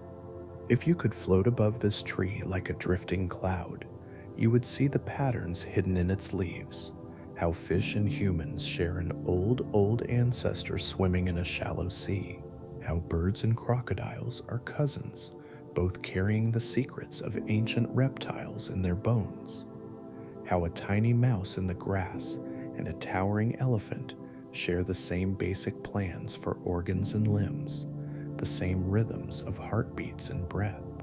This tree reminds us that being different does not mean being separate. It tells us that you are never truly alone. The moss under a stone, the roots of the trees outside your window, the robin perched on a branch at sunrise, they all carry echoes of the same old spark that flickers inside you. And somewhere in this living family is your own branch. Your ancestors survived storms and droughts, predators and plagues. Some parts of their DNA still run through your veins, unchanged for thousands, sometimes millions of years.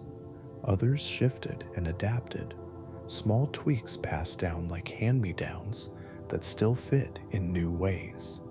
You are not just your parents' child or your grandparents' dream.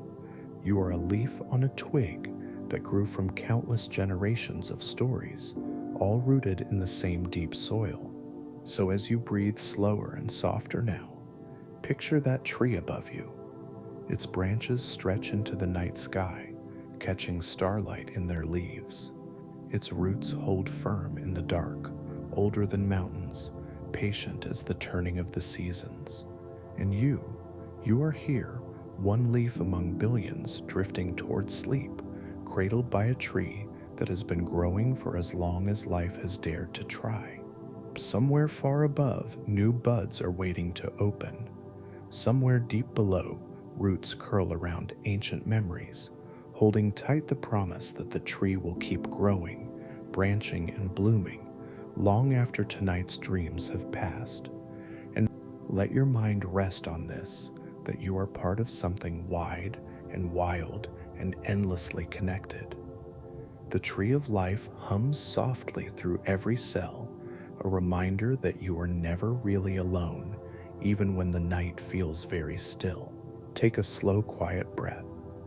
Imagine your bare feet pressed into soft earth. Feel the warmth of the sun on your back, the rustle of tall grasses swaying in an ancient breeze. Beneath your feet lies a trail, not a road or a path built by hands, but a line of footprints pressed into mud millions of years ago. These prints belong to someone who looked a little like you, and yet not quite. Small, upright, eyes alert to distant predators and the promise of food. In this moment, you are standing in the footprints of your oldest family. Long before modern humans, before cities and stories and songs, there were hominids, our distant ancestors who learned to stand tall and walk on two legs. Their bones lie buried in the earth, waiting for gentle hands to lift them into the light again. Each fossil, each worn tooth or chipped skull, tells us something about who we were and how we came to be. One of the most famous of these ancestors is known as Lucy. Discovered in 1974 in Ethiopia, Lucy belonged to a species called Australopithecus afarensis. She lived about 3 million years ago, long before modern humans were even an idea. Her bones tell us she walked upright, her feet pressing soft footprints into the mud of Africa. She was small, no taller than the average child today, but her stride helped lay the path that would one day carry us across continents.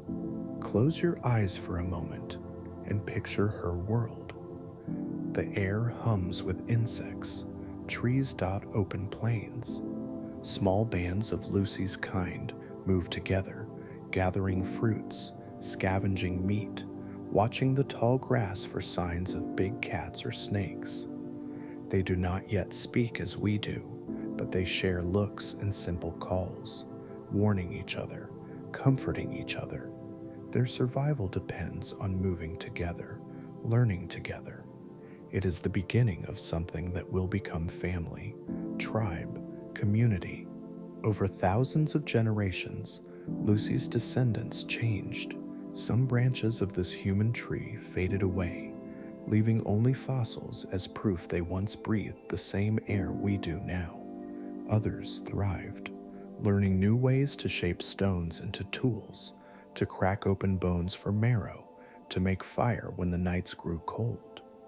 Each small discovery pushed our ancestors closer to becoming us. Imagine the footprints found in Latoli, Tanzania, a trail left by 2 or 3 early hominids walking side by side through wet volcanic ash. The ash hardened, preserving their steps for nearly 4 million years. When you look at those ancient tracks today, you see a story of movement, of survival, of curiosity. You see people walking into a future they could not imagine, but that you now live in. Move forward in time and see Homo habilis, the handyman, crafting the first stone tools, small blades for scraping meat and cracking nuts.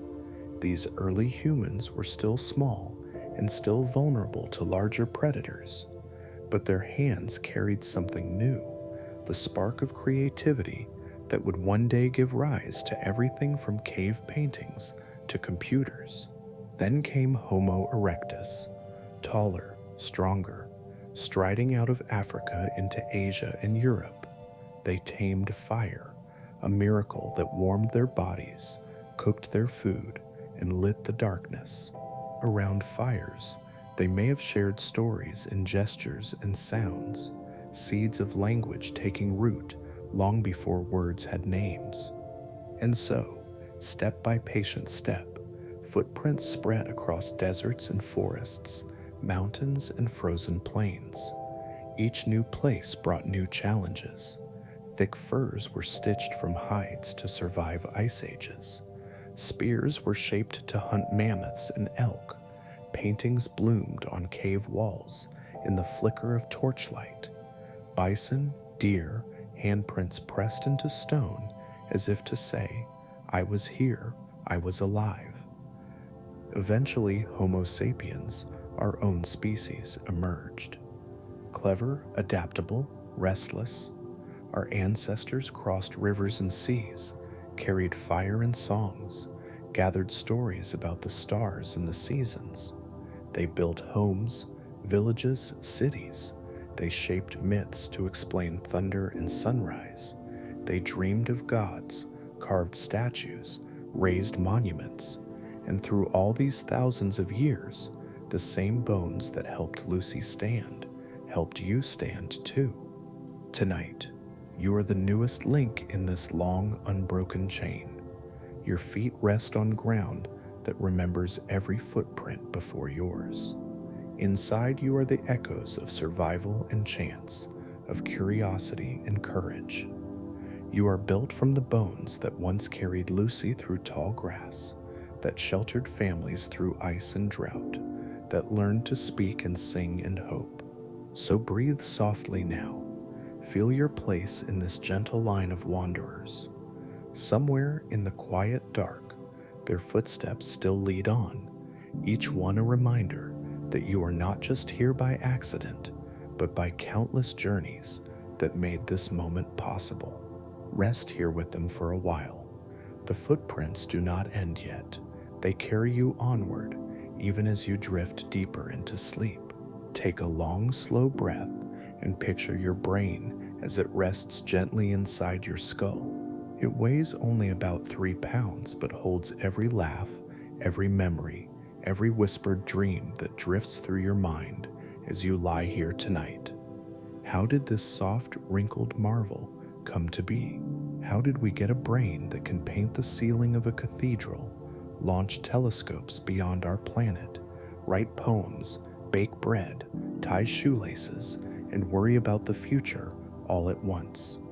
The story of our big, busy mind begins not in libraries or laboratories, but around a fire.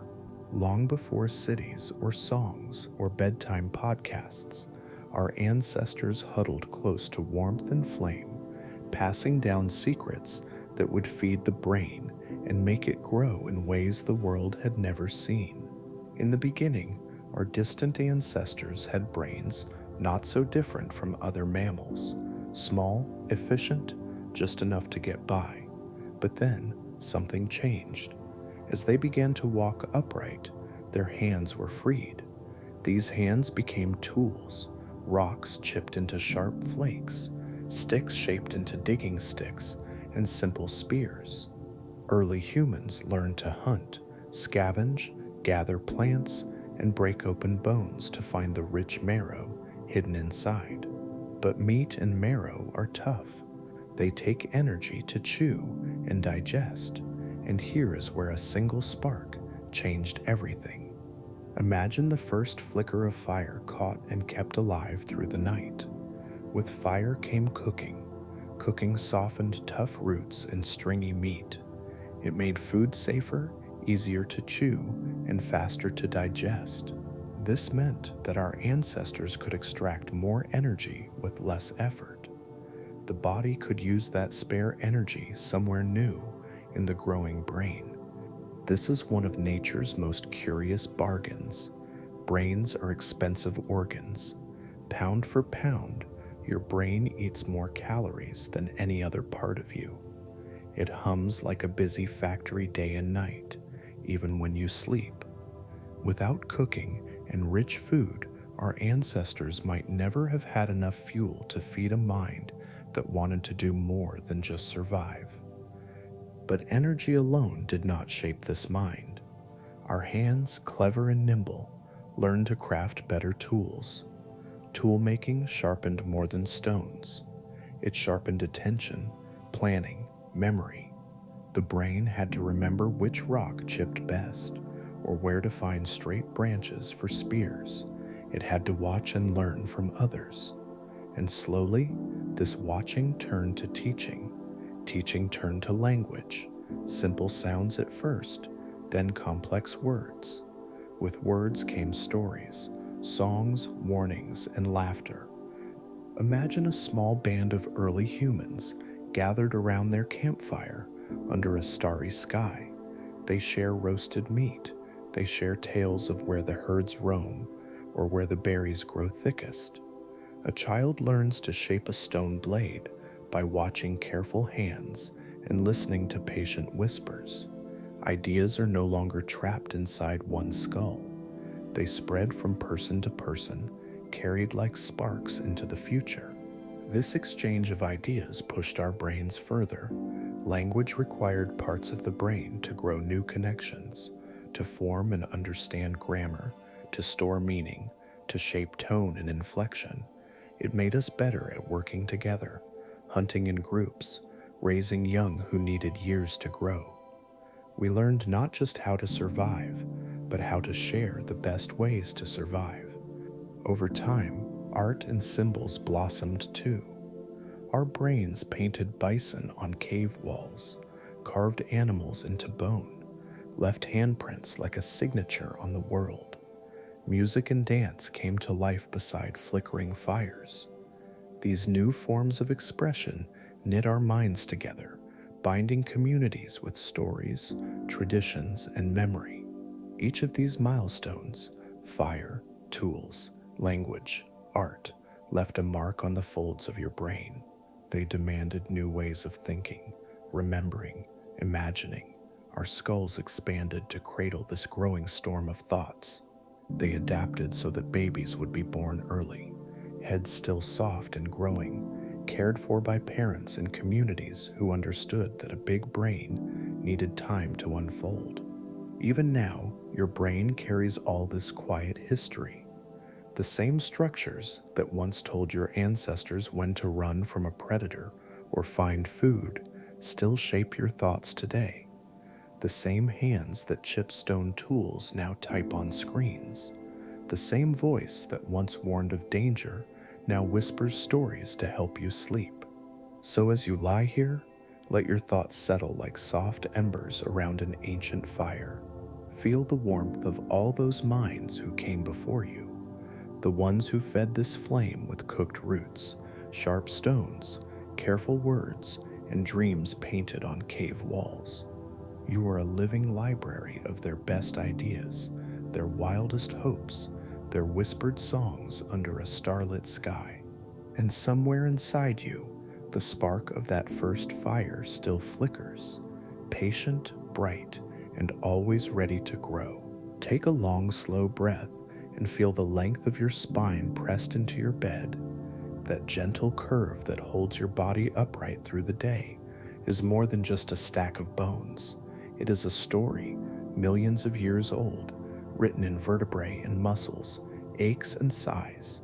It is the story of how standing tall set us apart from every other animal on this planet, and why it sometimes leaves us rubbing our lower backs or wincing when we bend down to tie a shoe. Long ago, our ancestors did not walk tall. They moved on all fours, their spines like bridges between sturdy limbs. Picture an ancient primate moving through the canopy, long arms swinging from branch to branch, feet grasping for the next hold. In that world, an upright spine was not needed. The forest floor was dangerous. The safest place was up high, cradled by the trees. But over time, things changed. Forests thinned, grasslands spread across what is now Africa. Food became scattered, distant trees separated by open ground. Our ancestors faced a choice: stay in the trees or venture down to find new sources of food. And when they climbed down, something remarkable began to happen. They stood up. Walking upright, or bipedalism, did not appear overnight. It was more like a quiet balancing act, a slow reshaping of hips, knees, and feet. Each small change made it easier to stand a little longer, to walk a little farther on 2 feet. Why stand when moving on all fours works so well for other animals?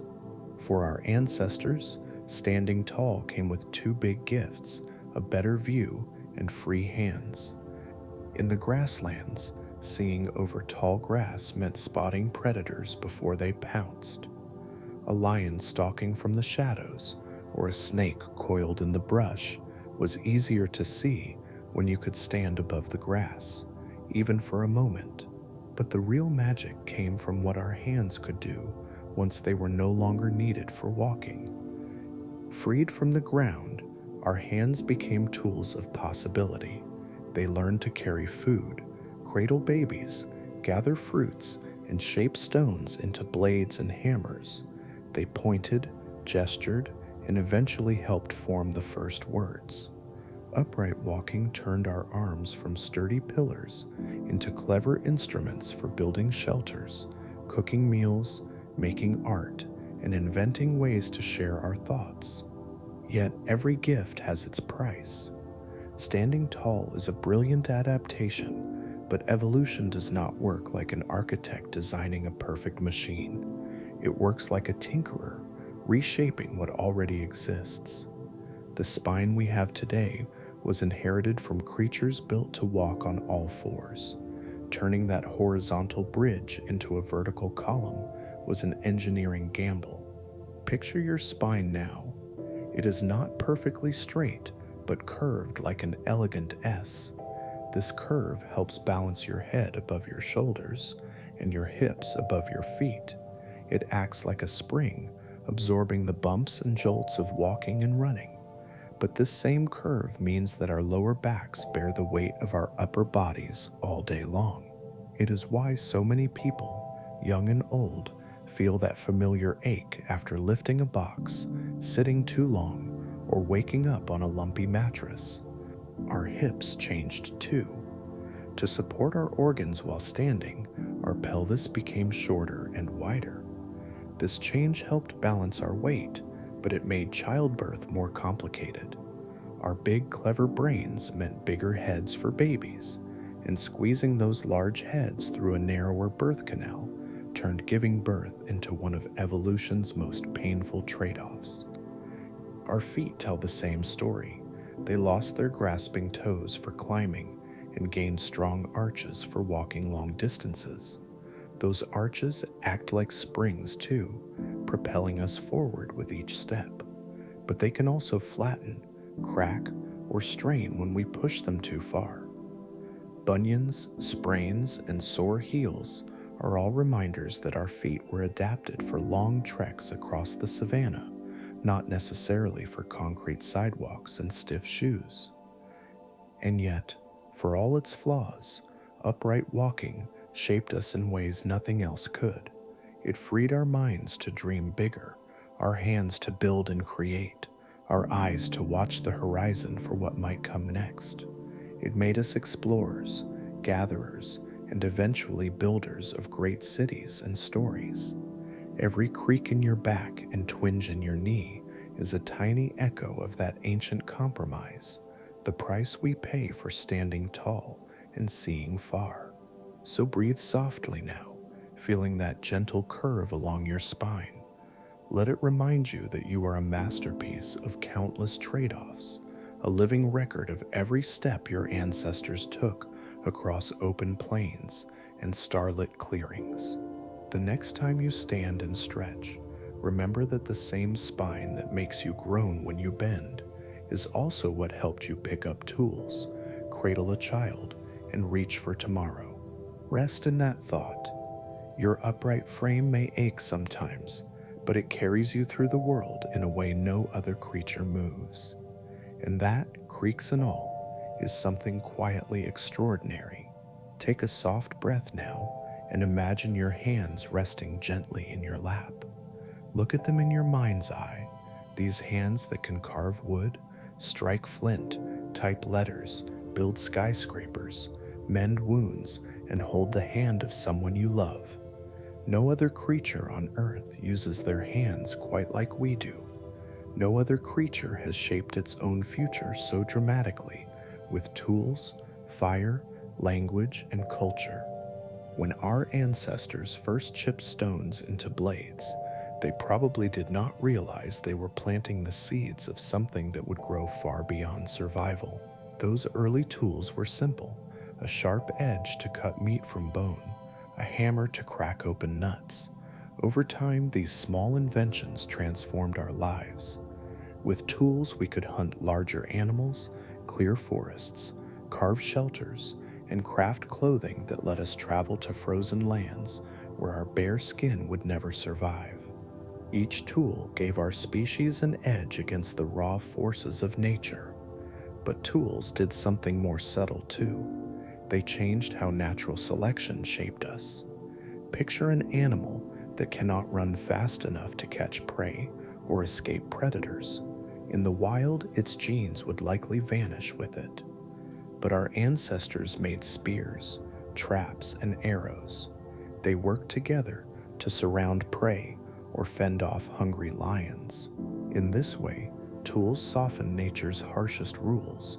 Even the slower, weaker members of a tribe could survive if they had skills to share: a sharp eye, clever hands, a mind that could remember where to find water in the dry season. This gentle protection grew stronger as culture bloomed. Language wove our minds together. Stories passed down lessons about the best hunting grounds, which berries would heal and which would poison, how to soothe a baby through the night. Around the glow of a fire, our ancestors planned hunts, dreamed up myths, and built trust. Culture became a force of its own, a web of ideas stronger than tooth or claw. Over time, we made villages and then cities. We domesticated animals, farmed crops, and learned to store grain through long winters. Medicine emerged, first as herbs and prayers, then as vaccines, antibiotics and surgery. tools turned into technology, spears turned into plows, and plows turned into satellites drifting through space. All this changed evolution's quiet hands. In nature, harsh conditions push species to adapt or fade away, but humans reshaped the world around us so quickly that some pressures softened or disappeared. Babies born too early once would not have survived, but now they rest in warm incubators. People with weak eyesight once struggled to hunt, but now glasses and lasers bring the world back into focus. Tiny genetic quirks that might have ended a life long ago now drift forward, carried by the kindness and cleverness of modern culture. Some scientists wonder what this means for our future. Will our minds keep expanding? Will our bodies change more slowly now that our tools protect us from the worst storms? Or will our inventions open new doors for evolution to slip through in unexpected ways? Think of gene editing, a tool that lets us tweak our own DNA, correcting mutations that once seemed carved in stone. Think of prosthetics that restore movement to a lost limb, or brain-computer interfaces that help people speak when their bodies cannot. These are tools, yes, but they are also bridges to new ways of being human. Some wonder if we have stepped off the path of natural selection altogether, guiding our future not with random mutation and survival, but with conscious choice. Yet nature still hums beneath it all. New diseases appear, ecosystems shift as we shape the climate and the land. We are not separate from nature's edits. We are just learning to be co-authors of our own script. Culture does not erase evolution. It changes its pace and its patterns. Where once the strongest survived, now the most adaptable do. Where once the best hunters thrived, now those who can think, share, and solve together hold the keys to the future. Tonight, as you breathe slowly and feel your hands resting quietly, remember that they hold the echoes of ancient flints and fires. They hold the promise of future discoveries too, ideas we cannot yet imagine. Somewhere in you is a mind shaped by millions of years of trial and error, but also by songs, dreams, books, and whispered bedtime stories like this one. So drift a little deeper into the thought that you are not just an outcome of the past. You are a living question about what comes next. The tools we make today will shape the generations to come, just as surely as stone blades and fire circles once shaped us. Rest in that idea. Let it drift through you like a gentle wind. The knowledge that our story is still being written, one invention, one shared idea, one soft, sleepy breath at a time. 23. Arms races in our DNA. DNA. Take a soft breath and imagine your body as a vast, secret landscape, a living world where tiny sentinels stand guard along every hidden border.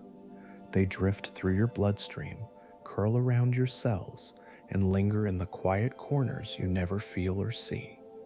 These sentinels are your immune system, an ancient army shaped by millions of years of battles fought against tiny invaders, bacteria, viruses, parasites, each with clever tricks of their own.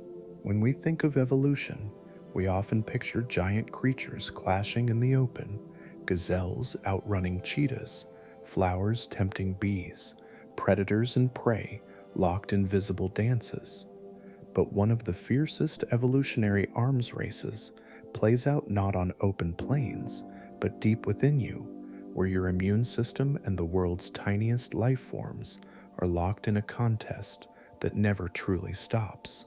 Long before humans ever stood upright or learned to shape fire, the earliest forms of life were already fighting microscopic wars. Imagine an ancient single-celled organism drifting in a warm, shallow sea. One day, a virus slips inside, hijacking its tiny machinery, forcing it to copy the virus over and over again until the cell bursts like a popped bubble. That scene, simple yet ruthless, set the stage for everything that followed. Our ancestors evolved ways to defend themselves.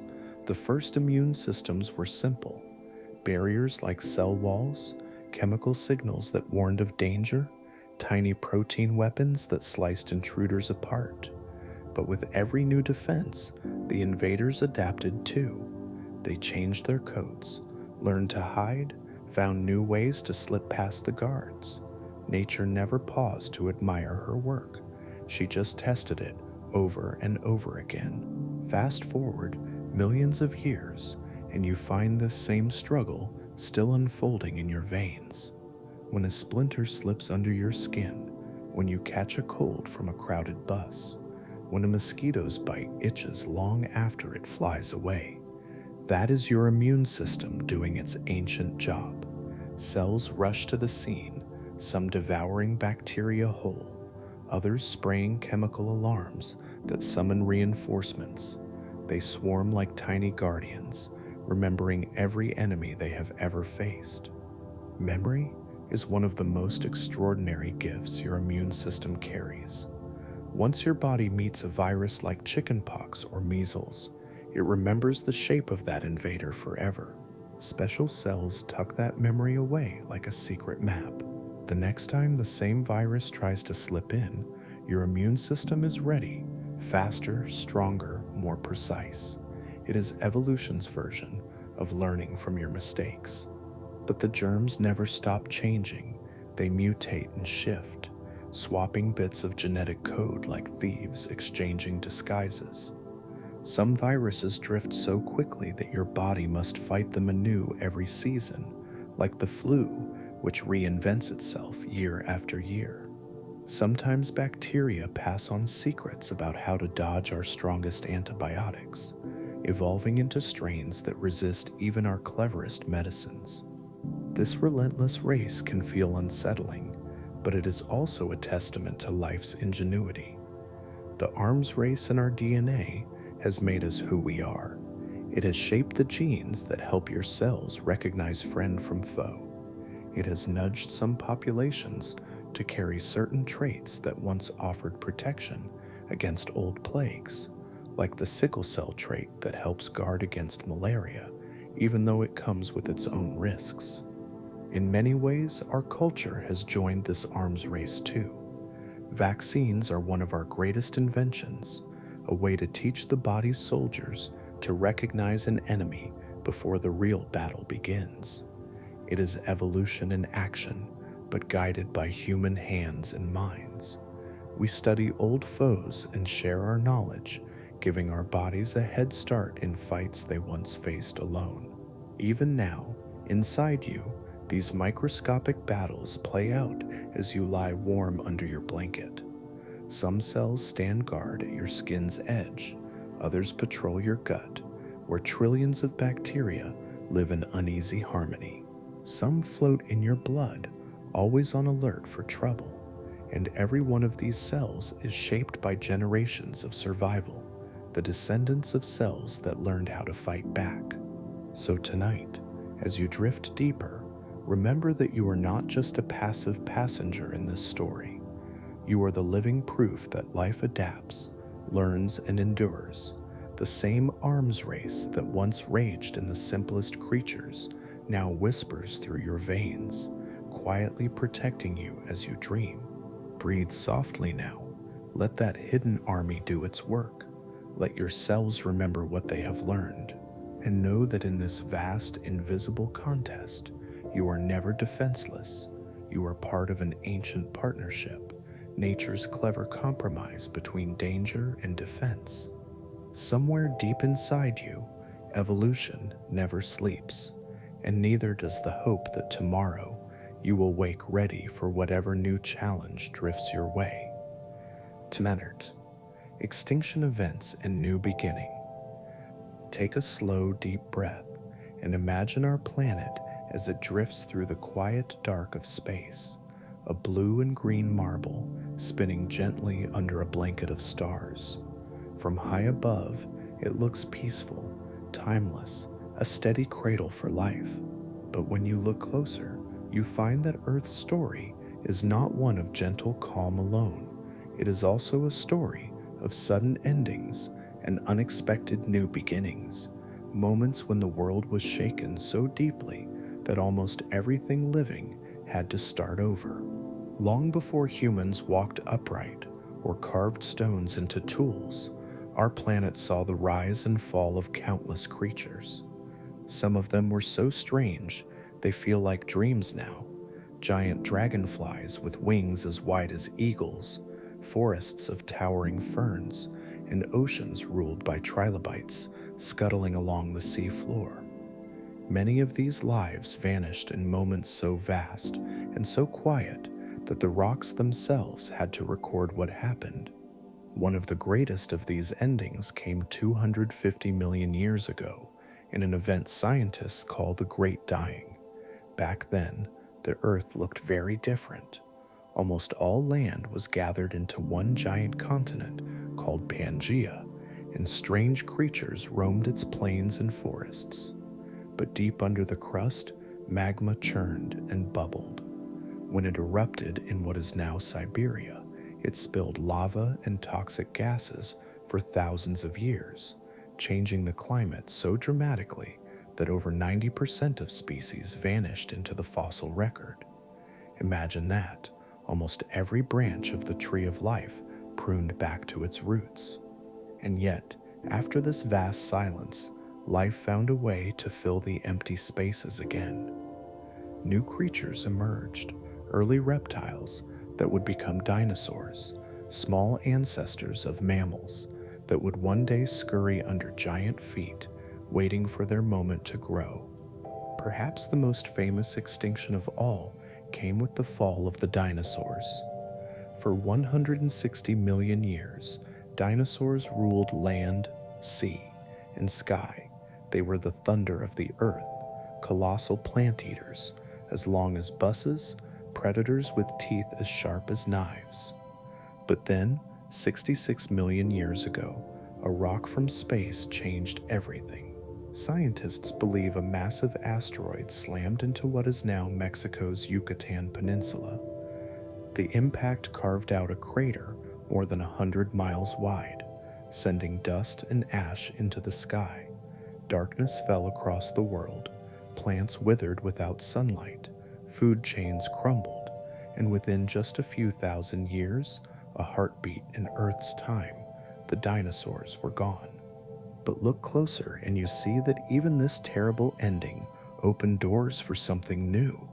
Tiny mammals that once hid in burrows or darted through the underbrush found empty forests and plains waiting for them. They grew larger, braver, and more diverse. Some climbed trees, others took to the seas, and some learned to walk on two legs, shaping stones, lighting fires, and eventually telling stories like this one. Extinction events remind us that life is both fragile and stubborn. Sometimes it seems a single event could wipe everything away, and sometimes it does. Yet in the ashes of what is lost, new forms bloom. Each mass extinction reset the balance, cleared the crowded branches of the tree of life, and made space for new leaves to unfurl.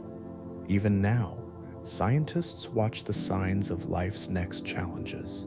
Some say we are living through another great extinction, this one woven into the choices we make as we shape forests, rivers, and the air itself. Yet hope lives here too, in our understanding, our care, our willingness to mend what we can. We hold a strange power no other species has ever had, the power to destroy and the power to protect. So as you lie here tonight, let your mind drift through these endings and beginnings. Picture the Earth wrapped in darkness after an asteroid's blow. See tiny creatures waking at dawn, peeking from burrows into a world wide open for them. Imagine seeds pushing through the blackened ground after fire, green shoots rising where once there was only ash. You are part of that pattern, a living proof that life does not stand still. Inside you is the story of survival, through storms, fires and impacts from the stars. Your heartbeat is an echo of every ancestor that clung to the edge of what came before, making a way for you to breathe tonight. Breathe in, breathe out. Remember that the story of life is not a single line, but a circle of loss and renewal. Extinctions prune the tree, but each new branch grows stronger, reaching for sunlight that no darkness can fully steal away. Take a slow, quiet breath and imagine Earth spinning softly through the dark. Somewhere under that big sky, you lie wrapped in blankets, your heart beating a rhythm that carries the memory of every ancestor who faced the unknown before you. They could not have imagined the world you live in now, a place of glowing screens, airplanes crossing oceans, people mapping their genes with a drop of spit and a postage stamp. They could not have known you would be lying here, drifting to sleep with stories of evolution humming through your mind. So what comes next for us? In some ways, we are not so different from the tiny creatures that once peered out of burrows after the asteroid fell, looking for what might grow in the space left behind. Except now, we are the ones who hold so many choices in our hands. Our tools, our minds, our inventions, they shape the path ahead just as surely as the climate and the shifting lands once did. For millions of years, evolution worked slowly, like a sculptor tapping away at stone with the softest chisel. A small change here, a gentle nudge there, a better beak, a sharper tooth, a thicker coat of fur. But now, we have become the sculptors too. With gene editing, we can reach into the code that shapes us, rewriting pieces of our story that once seemed unchangeable. Parents carrying diseases that once shadowed entire families can dream of children born free of that burden. Scientists can tinker with tiny bits of DNA, searching for ways to heal wounds that used to be forever. Some wonder how far this will go. Will we someday choose the color of our children's eyes, the shape of their bones, the spark of their minds? Will we erase the risks that haunted our ancestors, or trade them for new challenges we cannot yet see? Gene editing is a promise and a puzzle, the hope of healing, but also a reminder that life always finds ways to surprise us. For every change we make, nature might answer with something new, a quiet twist that reminds us we are still part of this living web. Then there is our shared home, this earth that carries us all. Long ago, it was asteroids and volcanoes that ended chapters and began new ones. Now it is our choices that carve rivers and raise temperatures. The forests we clear, the seas we fill with plastic, the smoke we send drifting into the sky, these things shape the world our children and their children will inherit. Some parts of that story are frightening: ice melting, storms growing stronger, familiar seasons shifting in ways our ancestors never knew. But if you look closer, you see more than fear. You see minds working together, like cells passing messages through a living body. You see farmers planting forests where fields once lay barren, scientists capturing carbon, weaving it into stone, or tucking it deep under the earth.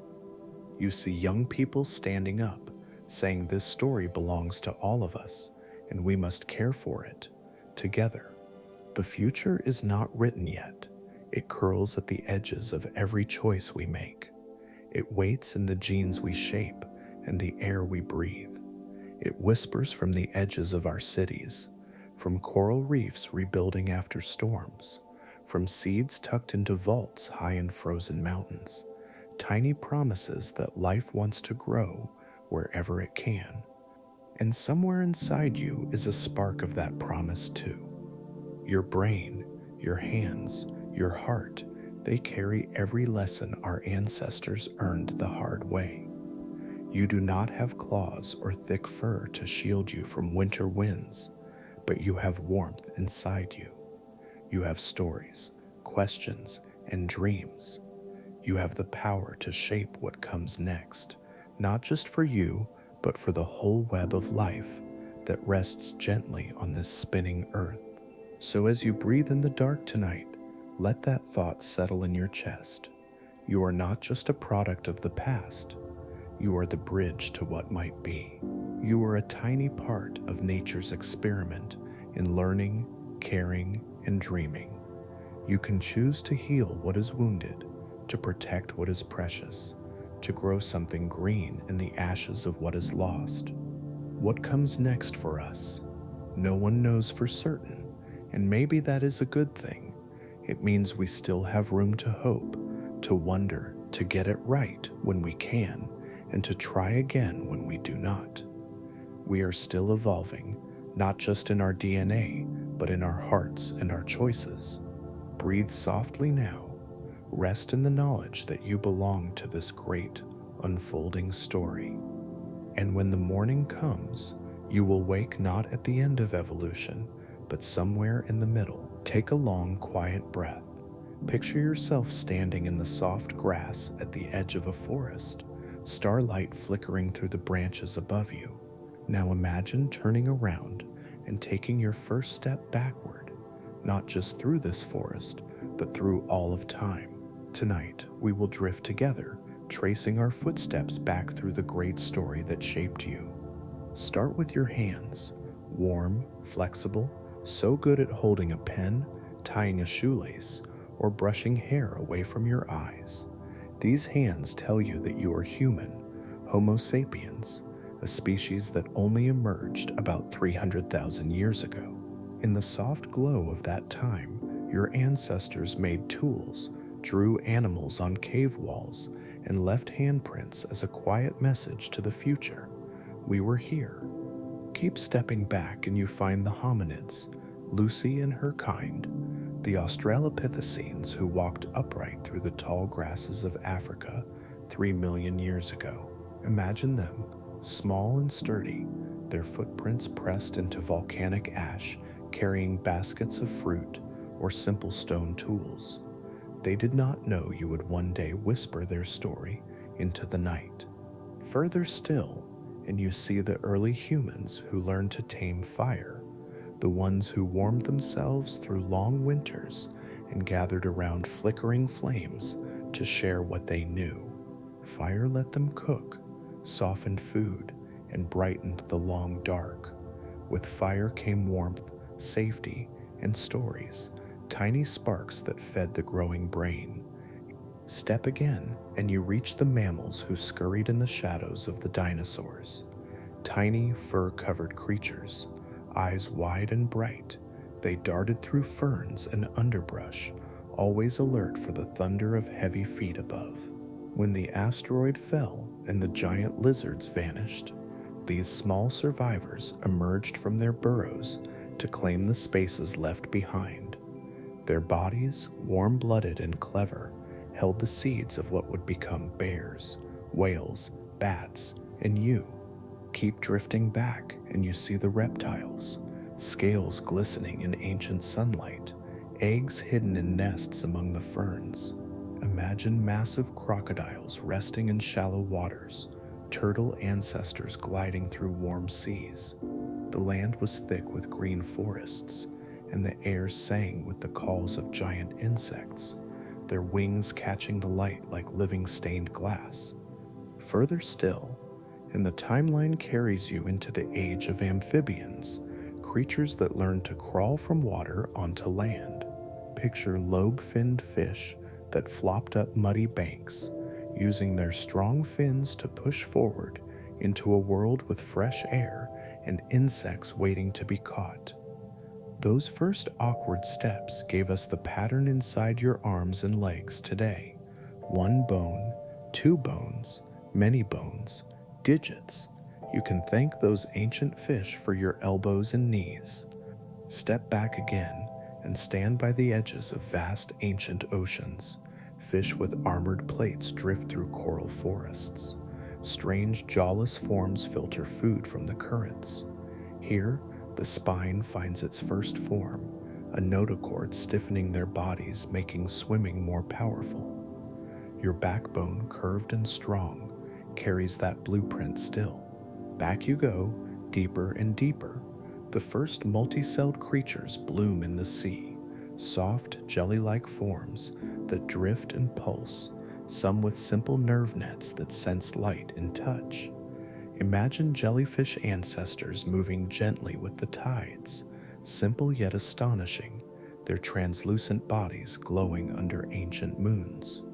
Even further back, you stand on the ocean floor 3 billion years ago.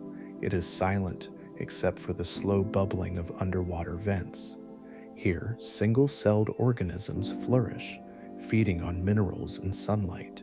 Some learn photosynthesis, capturing sunlight and turning it into energy. In doing so, they begin to change the very air around them, a gift of oxygen that one day lets you breathe deep under blankets tonight. Now, take one last gentle step and find yourself at the very edge of life's beginning. The earth is young, its crust still forming, volcanoes exhaling gas into a sky without blue. In shallow pools warmed by lightning and heat, simple molecules dance together.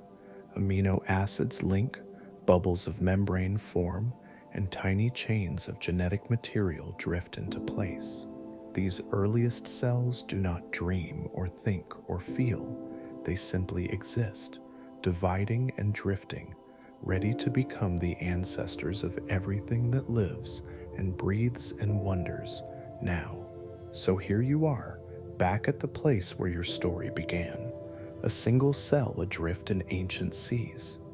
Close your eyes and know that your body, your breath, your heartbeat carry every moment of that long journey, from molecules to mammals, from fish to firelight, from footsteps on muddy shores to footprints on the moon.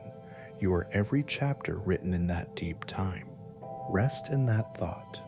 Let your mind wander backward and forward, gently cradled by the knowledge that you are not just alive, you are the sum of everything that survived, adapted, and kept going. Tomorrow, you will wake up not at the end of this story, but as one more line in its unfolding pages. Take one last soft, deep breath and feel how your body settles into the quiet. Your heartbeat, steady and patient, is the gentle drumbeat of every life that came before you. You are not just bones and skin and thought. You are the story of cells that learn to breathe, of creatures that brave the ocean's edge, of tiny feet pressed into warm earth long before cities rose and airplanes hummed overhead. Tonight, you have wandered through billions of years in your mind, backward through the branches of the great tree of life, down to single cells floating in shallow seas, and forward again through firelit camps, ancient forests, open savannas, and flickering screens that whisper bedtime stories into the dark. You carry all of this tucked quietly inside your body and mind.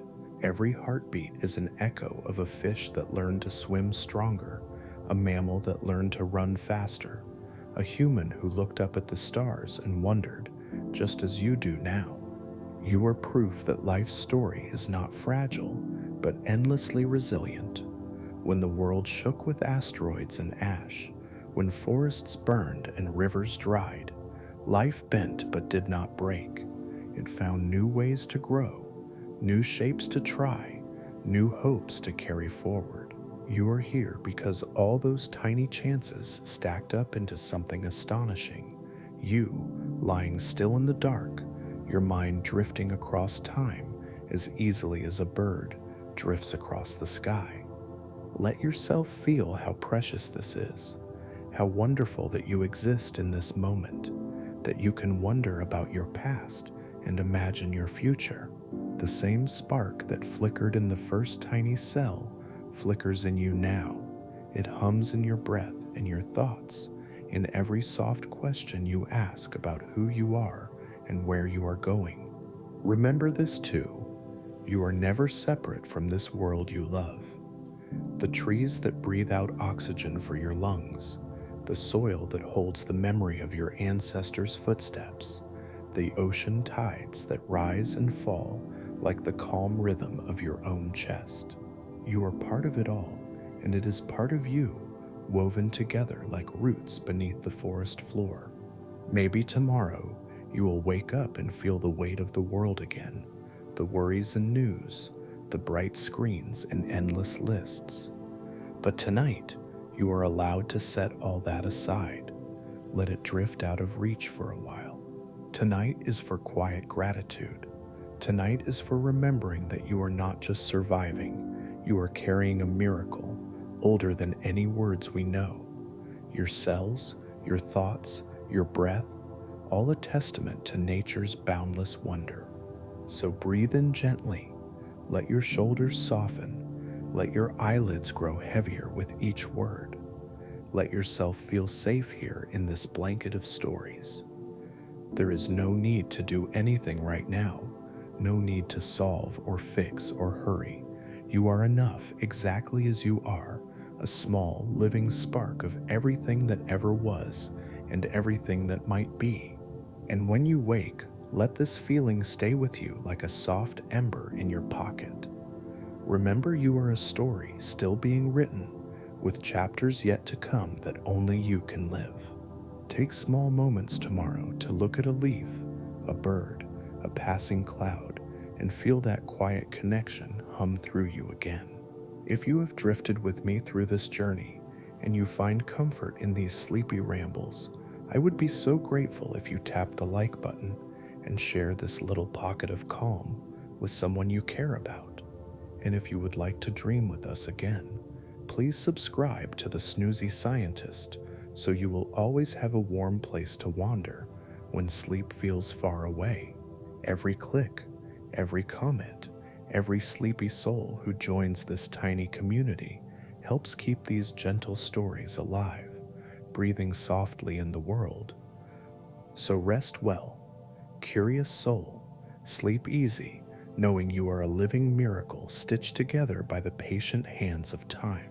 May you wake tomorrow with wonder still tucked in your pocket, ready to remind you just how rare and beautiful it is to be part of this Earth's great story. Good night, dream deep, and never stop asking why.